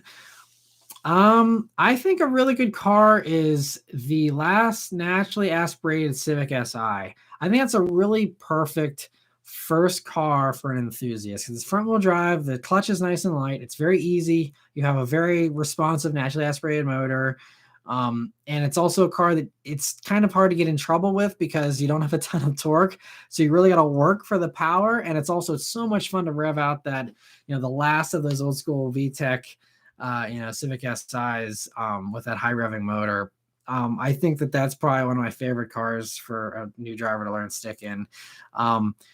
But even modern Hondas, though, are really good, nice and easy to learn on. And so they're probably some of the best, I'd say. Other stuff, though, you know, I think like Miatas are pretty easy to drive. That would be another one. Although the ND Miatas are a little tricky with the clutch because it's a little, the engagement point's a little abrupt. You kind of have to really finesse it because it's just got such a light flywheel, especially for the ND2, that you really got to keep the revs up in between shifts. So it's a little bit trickier than some other stuff, but I would just stay away from Mustangs because they're tricky. Challengers are tricky too, if you can find a manual one of those. So I would stay away from that. Camaros are probably the easiest of the three, but they're also not as easy as a Honda or something like that. But that's kind of my off the top of my head suggestions for that. I also really have to say, like Toyota with the new Corolla, there's rev hang, which makes it harder, but they do have the intelligent manual transmission in the Corollas, and that is really cool because that allows the car to kind of stop you from stalling a little bit. It'll help you smooth out your shifts and really helps you kind of learn manual. And so, you know, I would say that that would be one that would kind of help you just get the basics down really well. But I think once you get better at a manual, then the rev hang will get really annoying in the Corolla. So, but if you want to just rent one to learn on or something like that, I think a Corolla would be a great first one to try out too. Slow M40i says, do you review BMWs? I actually just mentioned this a few minutes back. That's the one brand that I wish I could review more of. I've reviewed BMWs whenever they've been offered to me by private owners, but BMW does not send me press cars, unfortunately, so I don't review most new BMWs unless someone offers them to me. That's just, and I've tried getting through to BMW, and they just aren't able to send cars to my location. So it is what it is, but that is the one kind of gap in my coverage, I'd say, is I don't really have too many BMW reviews, but I have done a few in the past on drive events and stuff. Like I've covered the new X5 and X7 and stuff like that. So I have done some of them, new 5 Series, all that kind of stuff from a few years back. But so other questions here. Richard saying, appreciate the response. I had a last gen WRX and the smoking tire review of the new WRX had me question the 86 gearbox. I loved the last gen BRZ, but I only drove one for a few hours. Well, if you like the last gen BRZ, I mean, the transmission is very similar in the new 86. It's just, I think the synchro for second gear, they said, was a little bit better now. It's a little bit smoother in the cold because they switched to a new transmission fluid, I think. And aside from that, I don't think there's too many other changes to it. So, you know, if you like the BRZ of the last gen, then I think you'll be totally fine with the new 86 gearbox, personally. Jeff, thank you so much for the super chat. He's asking, what is your favorite bourbon? You might know the answer to this question, but it's Bullet. Bullet Bourbon is my favorite. And not just because of the name. I actually really like it because I'm a big fan of old fashions and just bourbon in general and stuff. So Bullet is probably my favorite. And yeah, Maker's Mark is also really good. But that's kind of like one of my more go-to mainstream ones if I don't have like Bullet available. And yeah, I mean, I also like I have like the Four Roses that I drink, and as the one that I drank in my weekly updates where I drank. That's also pretty good stuff. That's a little bit on the stronger side. But yeah, and I also just I like Irish whiskey and stuff like that as well. Like I have the bottle there of Bogart's Irish whiskey behind me there that I just finished off not too long ago, and that's one of my favorites actually. But I like Canadian Club. I drink a lot. I'm not super picky when it comes to bourbon and whiskey. They're all pretty good for the most part that I've tried at least. Thank you so much for the super sticker there, Adele Games. I really appreciate that. And if you have any questions, then feel free to ask them. I'd be more than happy to answer any that you have. But in the meantime, Doug B says, "Hi Matt, have you heard any rumors about the final model year ZL1 1LE possibly getting the LT5 from the 2019 Z01?" I'm a little bit shaky on my terminology with the GM motors, but is the LT5 the same thing as in the CT5V Blackwing? Because if so, I've heard that motor could be in the new ZL1 1LE. I talked about this in a weekly update a few weeks back, maybe a couple of months now at this point, but I've heard the rumors of that. It makes a lot of sense that they would do that. I don't know why they'd only do it for one model year though. I feel like they should do it as soon as possible, like get it in there for this model year and then have it out there for at least 2 years. But yeah, I've heard that, and it sounds like there's been spy shots of camoed Z01s running around, which would suggest that they're doing something new to it. So yeah, I think it's an easy thing though. I mean, supposedly they'd have to redo the aero in the front and stuff, but I don't see why they wouldn't swap the motor into there for the last model year at least, just to kind of improve it, because why not? They have it on the parts shelf and they could easily throw it in. Although I could say the same thing about why they don't put the ZL1 motor in the Silverado. That's another like easy money printer. Just make a supercharged V8 Silverado. Like, what's so hard about that? I don't know why they refuse to do that, but so GM doesn't always make the logical decisions, but I think it makes sense for them to put the better motor in the ZL1 here for the final year. And SM Kaz says, "Do you still have your Bullet?" I do still have the Bullet. It's been it's 3.5 years now, and no plans to get rid of it anytime soon. And Robert says, "Do you think BMW is trying to win the award with the worst car design?" Grill cough cough. Yeah. I don't know. I know some of my buddies have said it's kind of grown on them, and I can kind of tolerate it whenever it's on a black car because then it kind of blends in a little bit better. But yeah, I'm still not super into it. There was another car though that was really ugly recently that I was like thinking about. I'm like, man, like one of the ugliest new cars out there, but I can't remember what it is. Maybe it'll come to me later. But yeah, BMW is definitely, I don't know what they're doing recently, but I hope it works out for them. I don't know though. It's very interesting. So Jersey Boy Greaser says, Southern Reserve Bourbon. You won't regret it, Matt. All right, I'll have to try it. Yeah, I've never had Southern Reserve. I've seen it, around and stuff. I don't think I've ever had it, so I'll have to try it out. Thank you for the recommendation. Brian, thank you so much for the super chat. He says, "Any feedback on if the Civic Type R and the GR Corolla can be cross-shopped, or will they be marketed for different buyers?" They will definitely be cross-shopped. I mean, people cross-shop all kinds of crazy stuff. I mean, there's a lot of people that, are cross-shopping all-wheel drive stuff, front-wheel drive stuff, rear-wheel drive stuff, all in the same conversation. So especially I think those two are really going to be direct competitors just because there's not very many high-performance hatchbacks here in the States. And so, that will just by nature, have people cross-shopping those two. But they will be very different cars. The Civic Type R will almost certainly have more horsepower, but the GR Corolla might actually be faster in a straight line if it has all-wheel drive and the Type R doesn't. So yeah, we'll just have to see how it all plays out. But I think if you're, a fan of front wheel drive, or even just, hot hatches in general. I mean, it's going to be a good year with all that stuff coming. Again, the Integra coming back. There's a lot of fun stuff coming here. So I'm very excited for the performance enthusiast kind of sport compact thing here, which is getting some new life here recently, which is great. But I think they will definitely have a lot of cross shopping, especially considering the pricing should be pretty close for both of them too. Although Type R will probably be a little bit more expensive, but they shouldn't be too far off, I don't think. Callie Benz, thank you so much for another super chat here. He says, I'm not a big electric car fan if it doesn't fit my lifestyle, but I really look forward to the Kia EV6. Yeah, I'm hoping to get one of those to review here at some point as well, but I don't know yet when that's going to be arriving. But it seems really promising.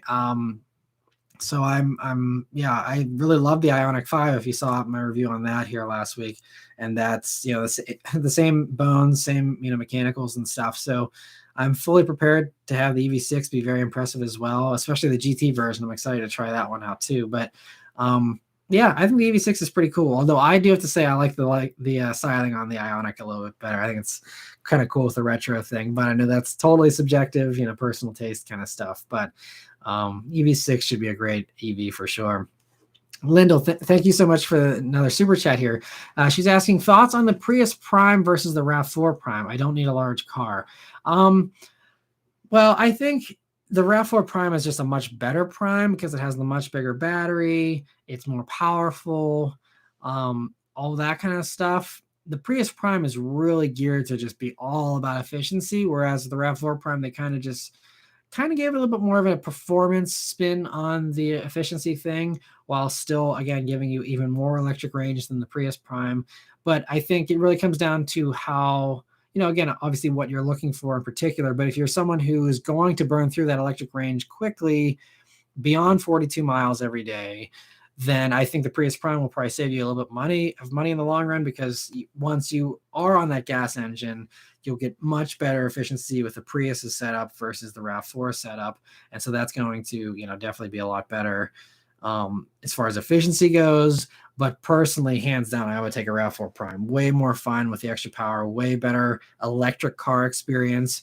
I haven't driven the Prius Prime, but just the fact that you have way less range, way less power, and it's also not cheap for a Prius Prime still. So I would definitely go RAV4 Prime between the two.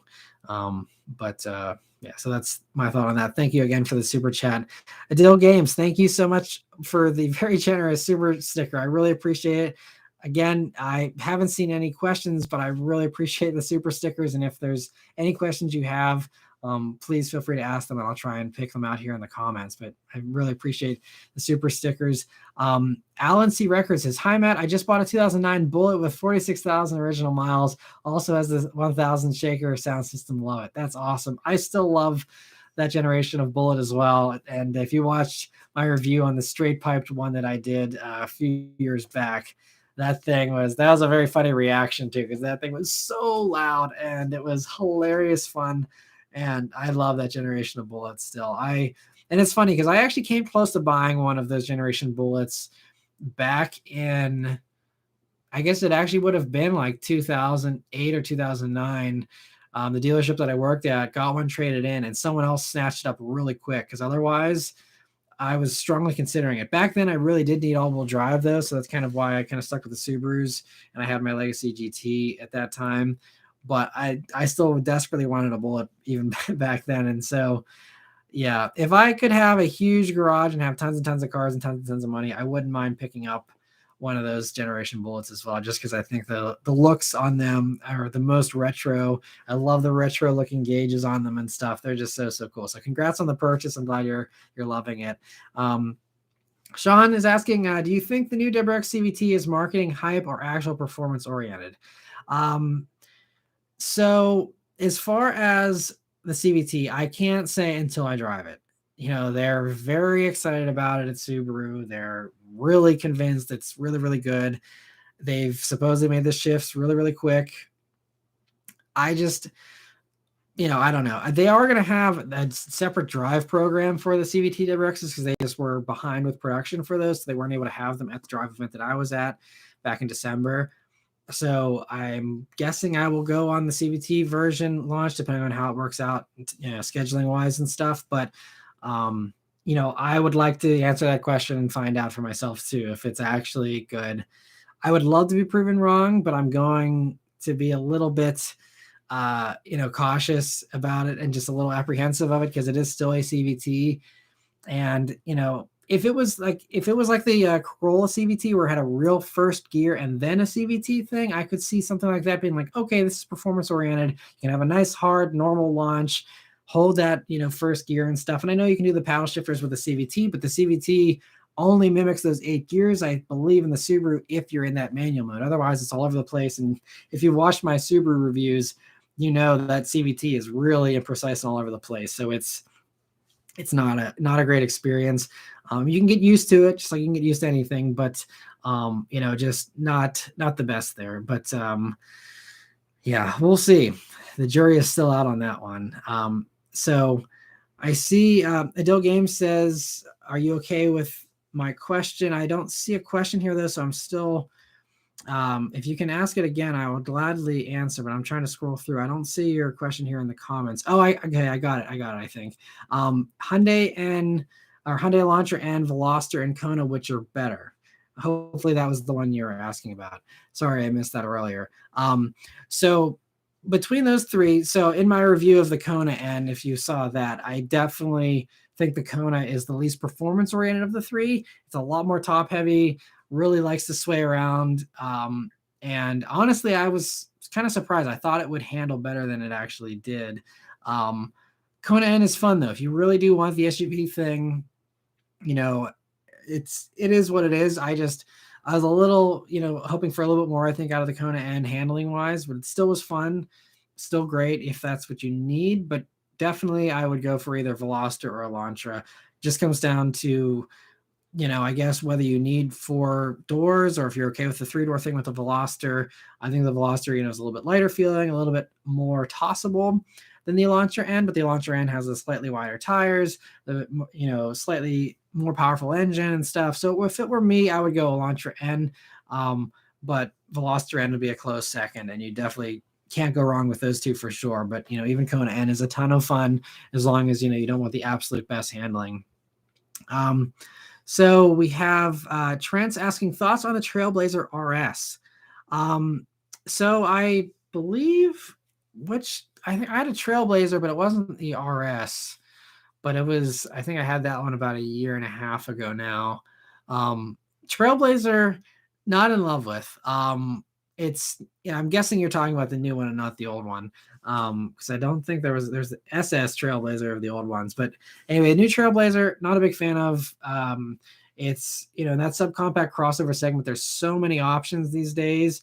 And Trailblazer just is priced a little bit too high for what it is and for what you get, I think.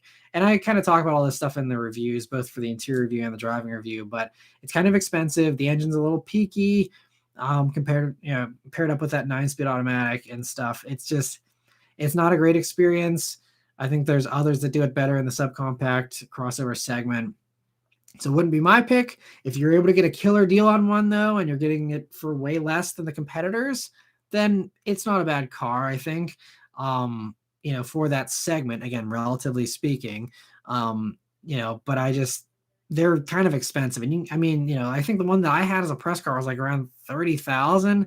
And like, I know with inflation and stuff, 30,000 doesn't buy what it used to, but you can still get some really nice cars for $30,000 these days that drive really well, that are faster, that are, you can get, even if you're a huge Chevy fan, you can get a nice Equinox for $30,000 still. And I feel like you get more space, more power, more everything. So it just kind of makes the Trailblazer really hard to justify, and that whole segment in general is honestly hard for me to justify. I think you're better off spending $2,000 more, for something that's like a RAV4 or something like that, So it really is going to come down to your deal that you're getting, as far as whether the Trailblazer makes sense.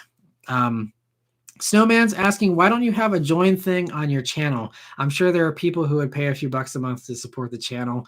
So that's a very tricky topic with this channel just because of the history of it.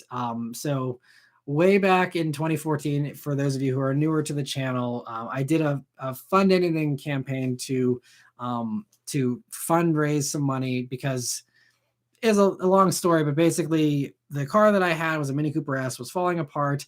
I really wanted to cover the new Mustang EcoBoost, but I couldn't afford it entirely on my own. And so I did a little fundraising thing because people told me they wanted to. I wasn't going to, but I did a poll and people kept commenting and saying, I'd gladly pitch in $10 because I'd love to see you have an EcoBoost. I'd love to see you get your first Mustang and be part of, the one of the people that helps that happen. And there was a huge amount of support. Tons and tons of people, wanted me to do it. And so I did it. And then there was a ton of backlash, got a ton of hate for it. And the R Cars subreddit still hates me to this day. Anytime anyone ever mentions my name or Subaru Works fan on R Cars, people just tear it to shreds and think I'm the worst person in the world. So for that reason and other reasons, I'm never going to ever have any kind of monetization thing on the channel. Now, YouTube is slowly rolling out a super thanks feature, which is very much like this super chat where, obviously people are giving super chats, but I'm at least answering their questions. So I'm immediately giving them something back for their money. So it's not just a support thing. It's kind of like a transaction in a way. So I feel like that's justified. But as far as the joining thing, I will be enabling the super thanks thing whenever that's available, which is kind of like a tip jar. And so, I'll have that out there. If people feel like tipping in the tip jar, they can do that. And that's fine. But as far as trying to, do the join thing, I just feel like it's something that if I did that, it wouldn't sit well with people who kind of have a bad taste in their mouth from the channel in the past. And it's also kind of tough for me because with those join memberships, I'm not a part of any of those. I haven't ever done that with anyone else's channel. So I'm not sure if those YouTubers actually deliver on all the exclusives that they say they do with the exclusive live streams and all that kind of stuff. But it just, with me, I'm struggling to even do these live streams reliably. I'm struggling to do them even once a month. So, being able to commit to doing another one to supporters, on a Patreon or something like that, is just kind of tough. And I'm always really tight with my editing as well, where I can't really upload videos early for supporters. So I can't really find anything exclusive to reward supporters with, honestly. So that's another reason why I haven't done the join thing. I don't have anything against anyone who does. It's just, I feel like, I'm able to pay the bills doing my dream job. I very much appreciate the support in these, live chats and things like that. But I just feel like the join thing is just something that doesn't make sense for my channel. So, but I'd be open to ideas if there is something that people, think they would like to see for an exclusive thing. I'd be more than happy to see if it's something I could actually reasonably do. I'm not 100% opposed to it. I'm just thinking I'm so scared of getting a ton of hate again, because that was a really dark time for me, because it was like a avalanche of hate. I mean, it was rough. And it's something I never, ever want to upset anyone again with anything money wise. So that's why I just kind of completely stay away from all that stuff as much as I possibly can.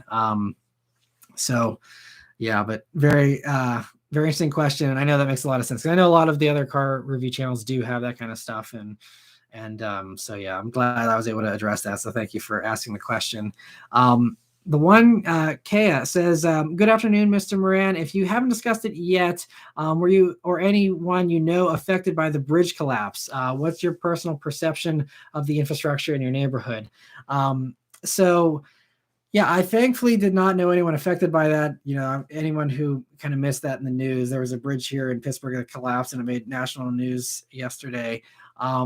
And I'm just glad that it didn't result in any kind of casualties or anything like that, or any kind of super serious injuries. But yeah, I don't know anyone who was affected by it. And that's kind of out of my neck of the woods. So I never really drive across that bridge or anything like that. But supposedly, I think my sister was saying that usually that bridge is like jam packed during rush hour, like cars just sitting on it. So it's really lucky that it happened at like 6 a.m. and not whenever that bridge had way more cars on it, because it could have been really, really bad if it was at a different time of day. I mean, Pittsburgh, we like to joke here in Pittsburgh that, it's always constant construction, tons and tons of potholes and stuff like that. But as I've traveled more and more, especially for these press drives and stuff like that, there's actually a lot of places where the roads are a lot worse than they are here in Pittsburgh. So I really don't think the roads are too bad. I think that's kind of overblown, at least in my personal experience. But I think, it's that bridge collapse is a very convenient reminder that, clearly we have a lot of outdated stuff that, needs to be improved. And, hopefully that's something that, can be improved here, because, we need bridges to not collapse. That's kind of a really important thing. So hopefully, we can get some of this stuff improved here. We have Jeff. Thank you so much for the super chat. He says, with all of the inflation, most overpriced car. Well, I actually just yesterday in the weekly update was talking about the Bronco Raptor, and I don't know why that is more expensive than an F-150 Raptor. Like, F-150 Raptor has more power, it has more stuff, more space, more tech. It is a bigger vehicle. You get more metal, more capability. Like, I don't know in what world it makes sense that a Bronco Raptor is more expensive than an F-150 Raptor. Like, that's just my take on that. But when I saw the price, I'm like, what? Like, why is it $70,000 starting with vinyl seats and rubber floor mats? Like, it was just kind of like, that was a little bit of a shocker. But other overpriced stuff, I think, I was kind of mentioning a couple minutes ago about the Chevy Trailblazer. I think that GM, the way they price a lot of their stuff, Cadillac not so much, but other GM products, a lot of times they really love to jack up the pricing, and then they do these like, wow, you're getting 10% off with this special deal. But it's like, no one actually pays sticker price for a Chevy. It's just that everyone likes to be like, hey, look, I have a $65,000 truck, but I only paid $50,000 for it. I got a great deal. And it's like, no, you could actually get bought a Ram for just 50 grand that's just as nice. Your truck isn't actually worth $65,000 or whatever the case is. But that's always been a sticking point. If you watch some of my Chevy and Buick and GMC reviews over the past few years, that's always my sticking point, is I'm like, this is a decent car for, in a vacuum. And then you bring the price in, and then every Chevy, it's like, okay, well, if this doesn't have cash on the hood, then it's a ripoff.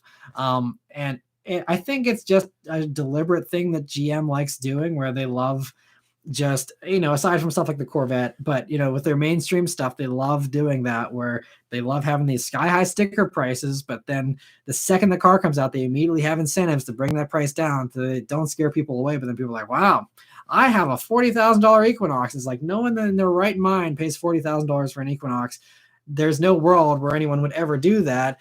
It's just like this ego boost that I think you get when you buy a GM product sometimes with these prices on them. So I think that's kind of the one that always stands out to me, where I'm just like, why don't they just price it competitively? Because when I'm reviewing stuff, I have to review it at MSRP. I just say, here's the pricing on these. Like, you can get a RAV4 for X amount less. Why would you not just buy a RAV4? Because, so that makes it tough from a reviewing standpoint, whenever I always have to give the disclaimer that no one pays sticker for a Chevy, but if you were to, then this wouldn't be a good deal, and just kind of always having to do that. But Renee's asking, how's the Bullet? It's doing great. It's still sitting at just over 16,000 miles. It's sitting in the garage on a battery tender here, and it's currently buried in by a bunch of snow in the driveway. So it's not going anywhere anytime soon, but I still love it a bunch and plan to keep it as long as I possibly can, hopefully my whole life. Brian, thank you so much for another super chat. He says, looking at buying the 2023 Civic Type R this summer, how much markup would you be willing to pay before other models offer better value?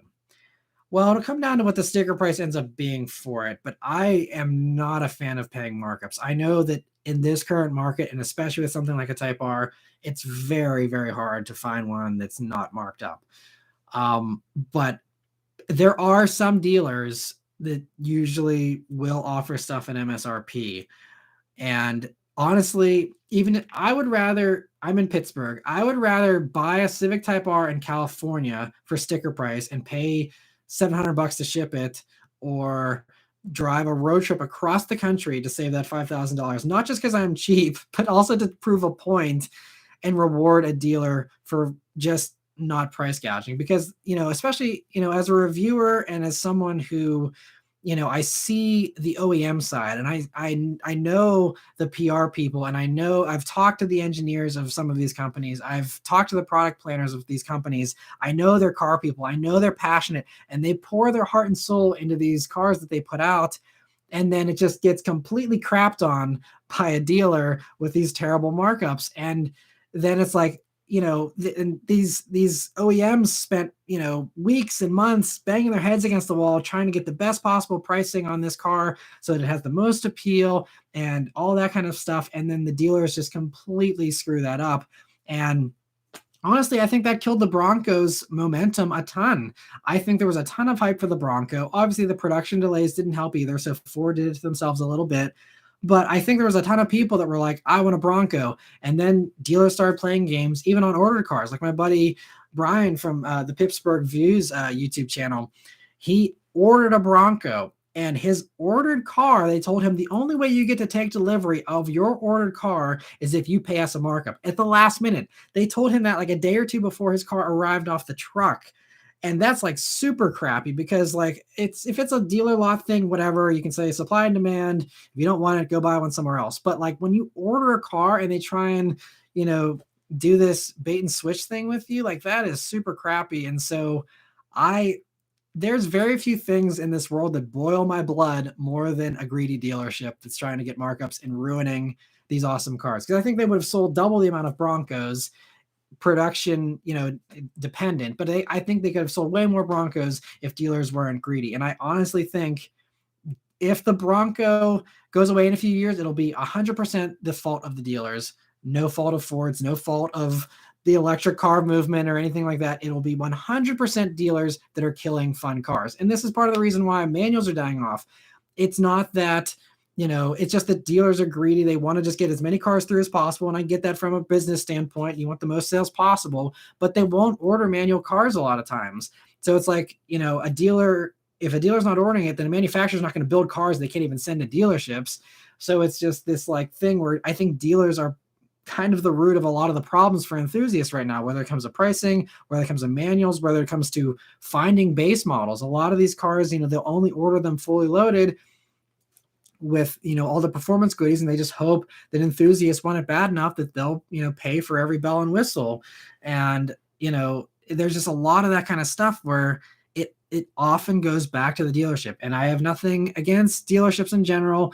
I have a very good friend that owns a couple of car dealerships, actually a couple of friends that own car dealerships. I have a relative that works as a car salesman.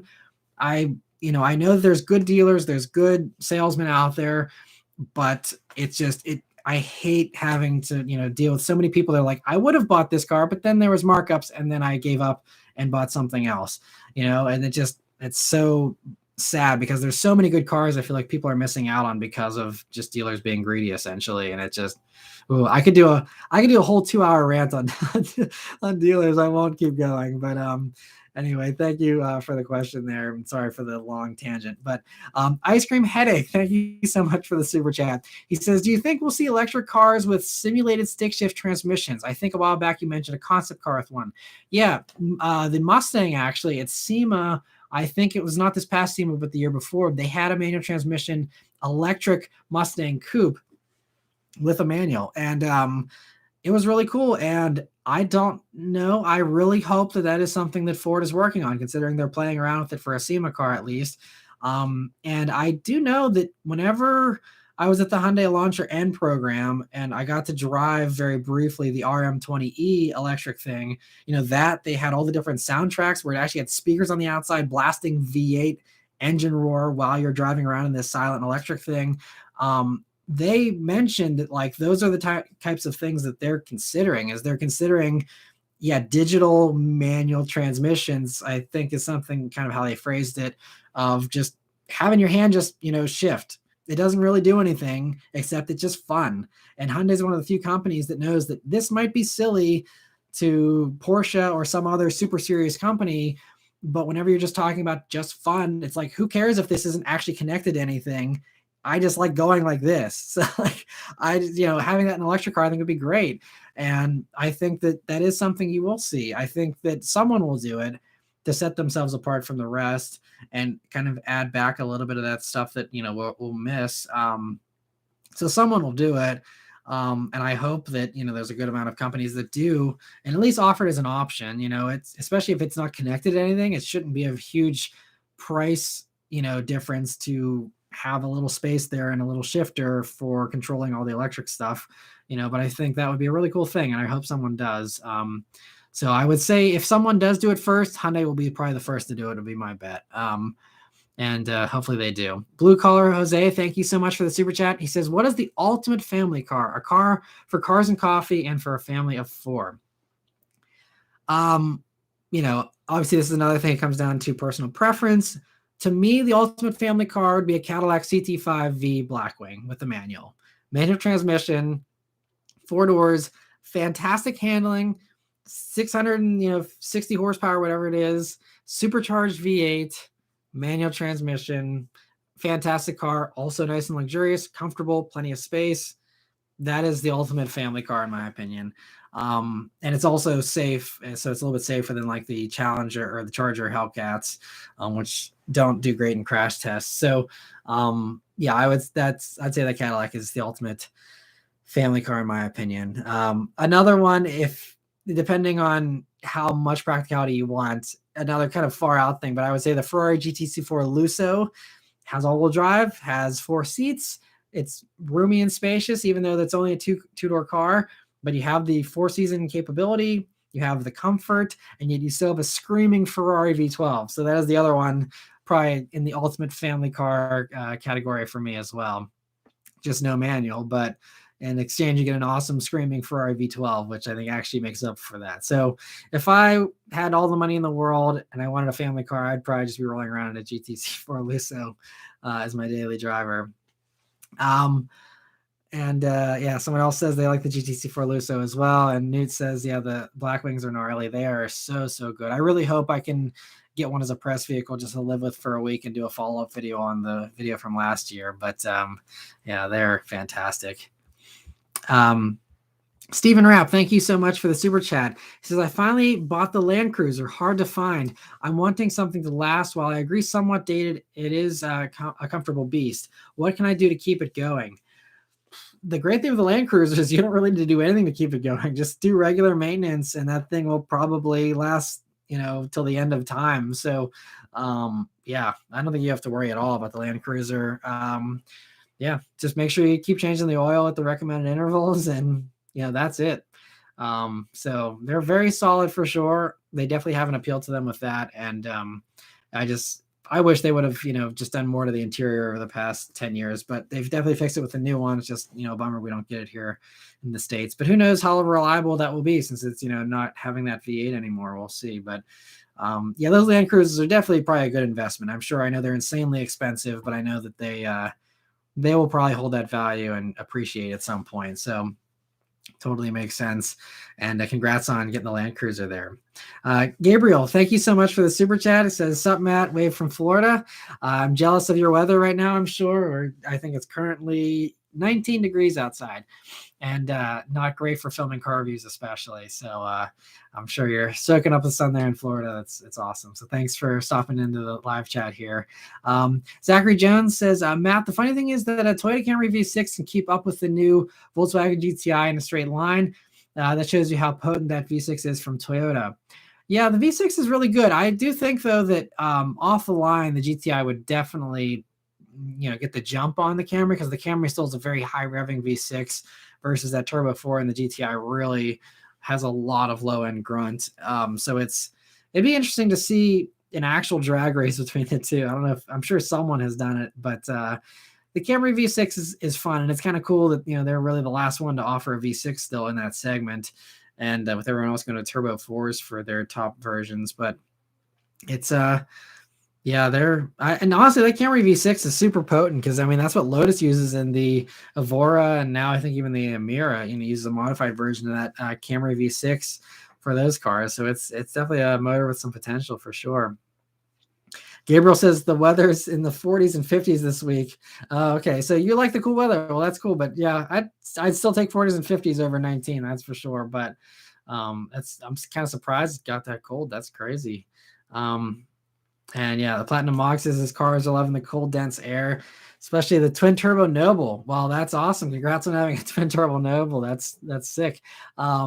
Yeah, this is definitely turbo weather. I noticed that with all the turbo cars I've been reviewing here over the winter here. They definitely feel super punchy, especially the Civic Si. I was still so surprised at how really punchy that thing felt for only 200 horsepower. It definitely is more than that. But that thing, maybe it is partially because of the cold weather, because I mean, I know the press launch was in California where it was definitely much warmer, but man, that Civic Si here in the cold temps, that thing pulled real nice and hard. I was impressed. Lucky Studio 13 says, if you can go back to the late 80s to mid 2000s and bring one car back, which car would you bring back and why? Oh, this is a tough one to answer off the top of my head. One car.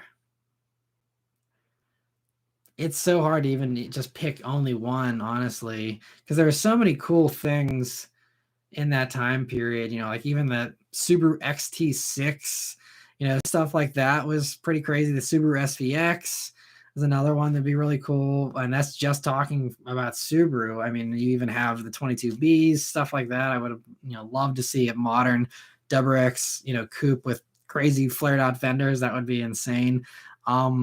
And that's just one brand, but I'd love to see the, you know, Corolla All-Track, you know, coupe come back. I'd love to see a new Celica. I'd love to see a new MR2.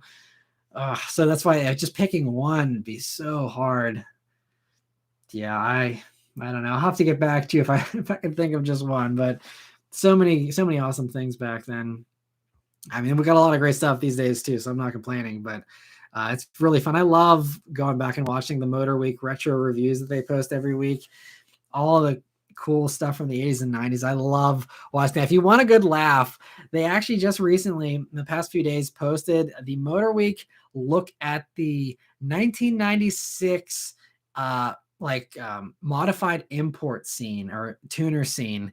And they like went to a drag strip in California, and it's like clearly like this is the inspiration for the Fast and the Furious. And it's just really funny. The camera angles and the way they're filming everything was really like trendy for like 1996 and stuff.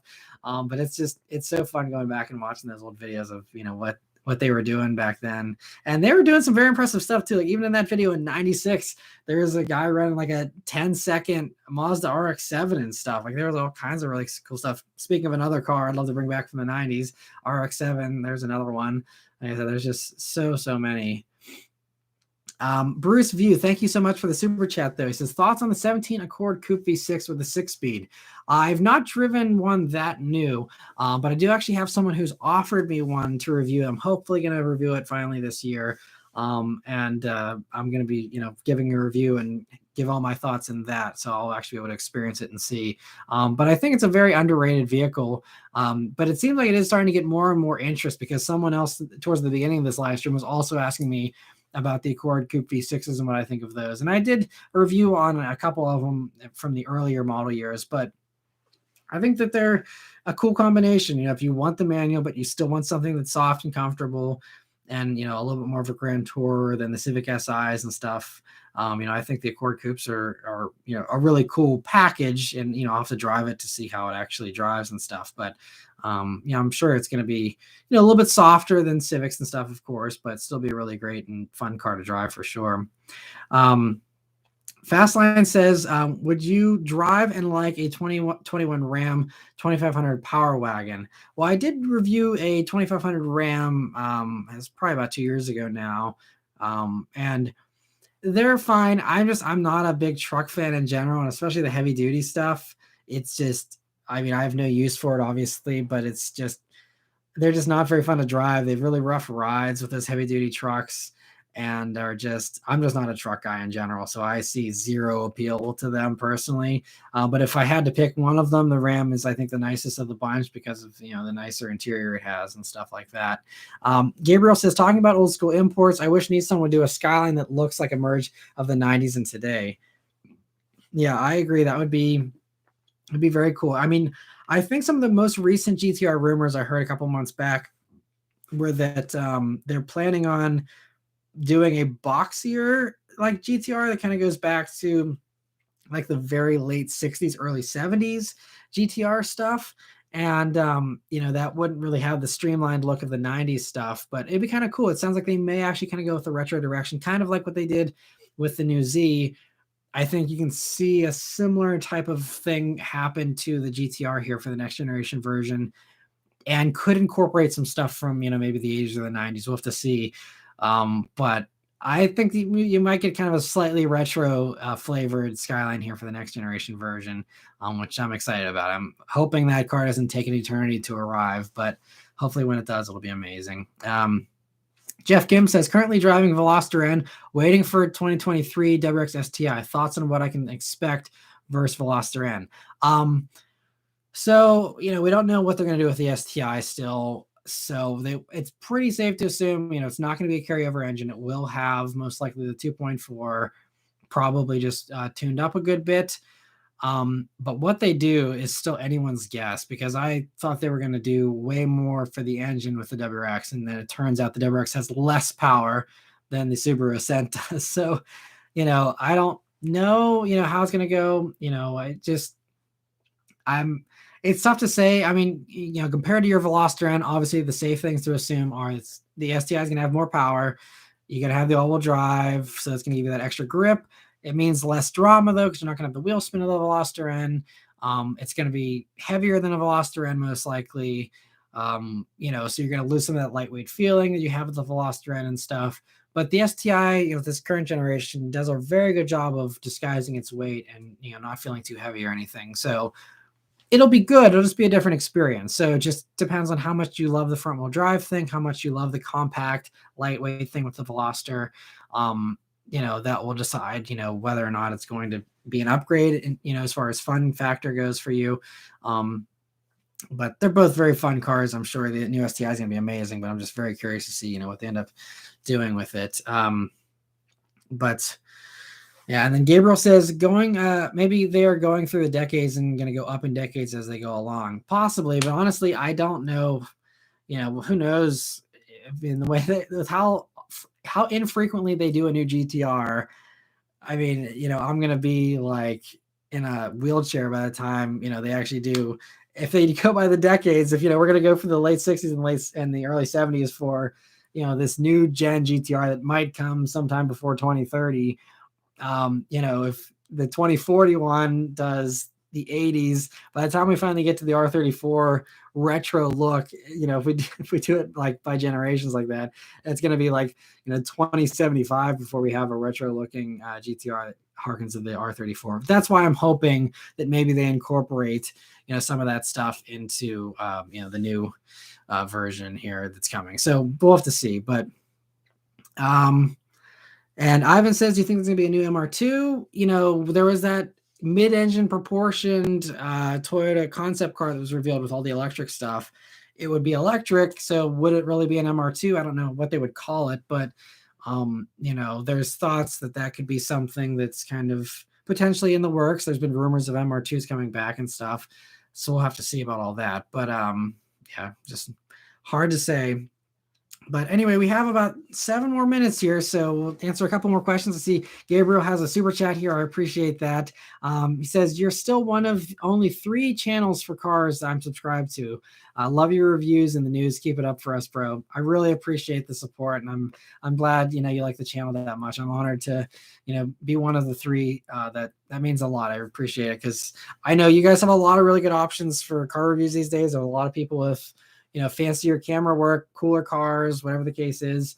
And so I really appreciate, everyone that, watches the videos and supports them. I hope that I kind of bring a unique take with just always being down to earth and trying to, I just like to call it how I see it. That's always been my thing. There's no bias. There's no, there's no spin on things. I'm just like, this feels like crap, or this feels great. And I just kind of am always totally blunt and honest, for better or worse, when it comes to what I review. And I'm glad that, you guys appreciate that. And, I very much appreciate all the support, because without you guys watching, again, the channel would cease to exist, and I'd be off doing something else that would be definitely way less fun than this is. So I'm so thankful to all of you for your support. And so thanks once again, Gabriel, for watching and for the super chats and all the questions. Brian says, when is the last time you did a video and accidentally introduced yourself as Subaru Rs fan? I'm sure it's happened once or twice. Maybe whenever I first did the transition, it might have happened once or twice, but I'm definitely, because now it's been, it'll be almost 5 years since I switched the name over here this summer. So it's actually been quite a while. I didn't realize it's been actually that long. That's crazy. But yeah, so I don't get mixed up anymore, but it definitely happened in the beginning there. But if you are wanting a throwback, if you watched my WRX STI S209 review that I did, that was at the end of 2020. That one I did do the Subaru Rs fan intro just for old time's sake, just because it was, an epic WRX STI S209, and I just, wanted to do it for that video. So I did. And I know a lot of people were disappointed I didn't do it on the new WRX review. A lot of people are still coming into the channel, as new viewers, and I don't want to confuse them with using a name. They're like, what? He's Subaru Rs fan and now he's reviewing a WRX. Okay, this guy's definitely biased. Forget this and just click away, So I didn't do it for that reason in the new one. But yeah, it's a lot of fun memories with the old name. I see we got a couple of super chats here, so I'm going to answer these before we go. So Spartan, thank you so much for the super chat. He says, I hope electric cars don't fully replace gas cars. The EPA doesn't know what they're talking about and don't realize gas cars aren't as bad as they think. Yeah, I really don't like getting into that, because that kind of does get into like politics and stuff like that, which I really try and avoid like the plague on this channel, because I know there's a lot of people on both sides, and I don't want to ever alienate anyone. But I think, there will always be gas cars. It's just a matter of how common they are. The same way we still have horses that people ride. It's not a lot of people, but there are still people that do it. So, that's an extreme example, and it's going to take us decades and decades and decades before we get to the horse comparison. But it's something that, we'll still be able to enjoy. And I think this is why Porsche is working on synthetic fuels and stuff like that, so that people like me who plan to own their Bullet for the rest of their lives, I can, even if it costs me $10 a gallon to fill it up in 10 or 15 years, I can still fill it up and enjoy it, obviously probably a lot more sparingly than I do now, although I don't drive very much now either, but, I'll be able to still enjoy it. Who knows if there will be a stigma around it at that point. We'll have to see, how culture changes over the next couple of decades and stuff as well. But, I think that there will still be people who collect them, just like people collect, Model Ts and stuff like that. I mean, no matter how old something is, there will still be people that love it and, support it and keep it alive. But I think as far as commuter cars and stuff like that, I think the electric stuff, everyone has invested so much money that basically all the car companies that are in existence today, if the electric car thing turns out somehow to not be the future, they will basically all go bankrupt unless there is some massive government bailout or something. But I honestly think that it would be such a huge failure that no one could afford to bail every car company out. It's basically everyone's going all in on this. There is no going back. Like it's happening.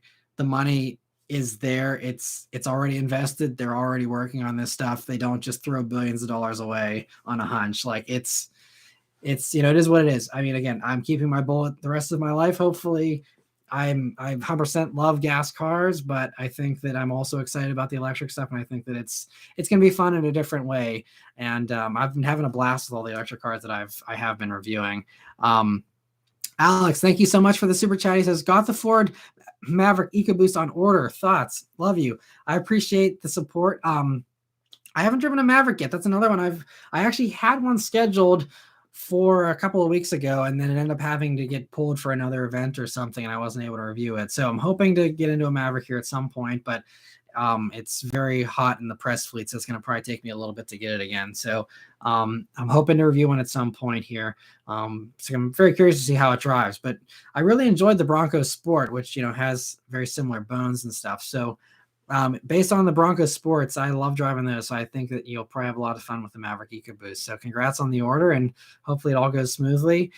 Snowman, thank you so much for the super chat. He says weekly update support, never miss a single one. I very much appreciate that. That really helps, again, to have the constant support. That's again what keeps the stuff around. You guys vote with your views, not just on my channel, but with every channel, and that's kind of what has shaped my direction with the channel. I considered quitting the weekly updates a while back, but I noticed that they got consistent support. The reviews, the views come and go. Some are good, some are bad from a view standpoint.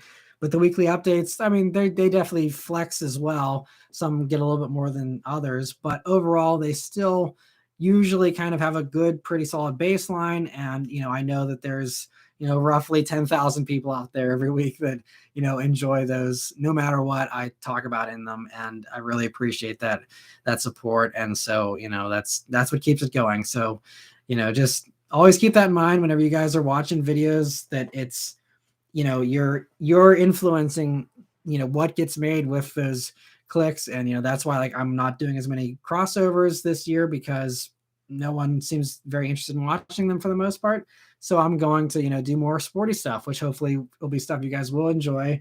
And so that was a signal that I picked up on and switched over to. But that also goes, like, if you hate clickbait, quit watching clickbait videos. If you hate if you hate the whole clickbait thing, because that fuels it. Whenever they get people with those titles and thumbnails and stuff, that rewards them to keep making that crappy content. So it's all about, whatever gets the eyeballs is what people will do. So, just make sure you're supporting the people that, believe in what you believe in, and, that are doing things that you want to support, because everyone is very much desperate for your clicks. That's the thing that all of the YouTubers are pulling their hair out, spending hours developing thumbnails that are catchy enough for you to click on and stuff, myself included, although I don't spend hours on mine, but a lot of people do. And so it's, you guys have a lot of power with, what you watch here on YouTube. And honestly, I just want to thank, we're at 2 hours here, so I'm going to end it. But I also just want to thank you guys for just still watching YouTube, because this is another thing that I've had discussions with other YouTubers about, where a lot of people, are just sitting on TikTok and watching 15-second videos, and TikTok doesn't pay people anything to really post those unless you have big brand deals. Even millions of views on TikTok, will barely buy you dinner at a decent restaurant. So, like, it's terrible pay, and yet it's just this huge hot thing. And that's something a lot of reviewers are worried about, is what if everything goes to everyone having 15-second attention spans? How do we review cars in 15 seconds? It's very tough. So I really appreciate all of you who continue to just watch YouTube and have the time. I know a lot of us don't have a lot of time, and it's totally understandable. I don't watch very many YouTube videos either, just because of my time constraints of being a new dad and stuff. But I just got to thank all of you for continuing to tune into YouTube in general, and sitting down and enjoying the videos, because that's getting more and more rare. That's a lot of people are struggling with views these days, because I think everyone's just fighting with TikTok now. So it's crazy times. Everything's changing in the car world with switching over to electric, and then we're changing over with social media and viewing habits and all kinds of stuff. It's crazy. So wild stuff. But anyway, we'll cut it off here. We're a little over 2 hours, but hopefully you guys enjoyed the live stream here. I will try and do another one again next month here. I'm going to try and get back into doing them every month again, because I do really enjoy doing these. Hopefully you guys enjoy them as well. But yeah, I hope you guys continue to have a good rest of your weekend. Be on the lookout here, for the reviews here next week. I'll be posting a review on a Hyundai Sonata N-Line. So that is going to be the one coming here next week, and that's a very fun car. You'll see in the video lots and lots of wheel spin in the Sonata N-Line, so that's going to be a fun one. So stay tuned for that. Anyway, thank you guys very much for watching this live stream, and I'll see you guys on the next one. Take care.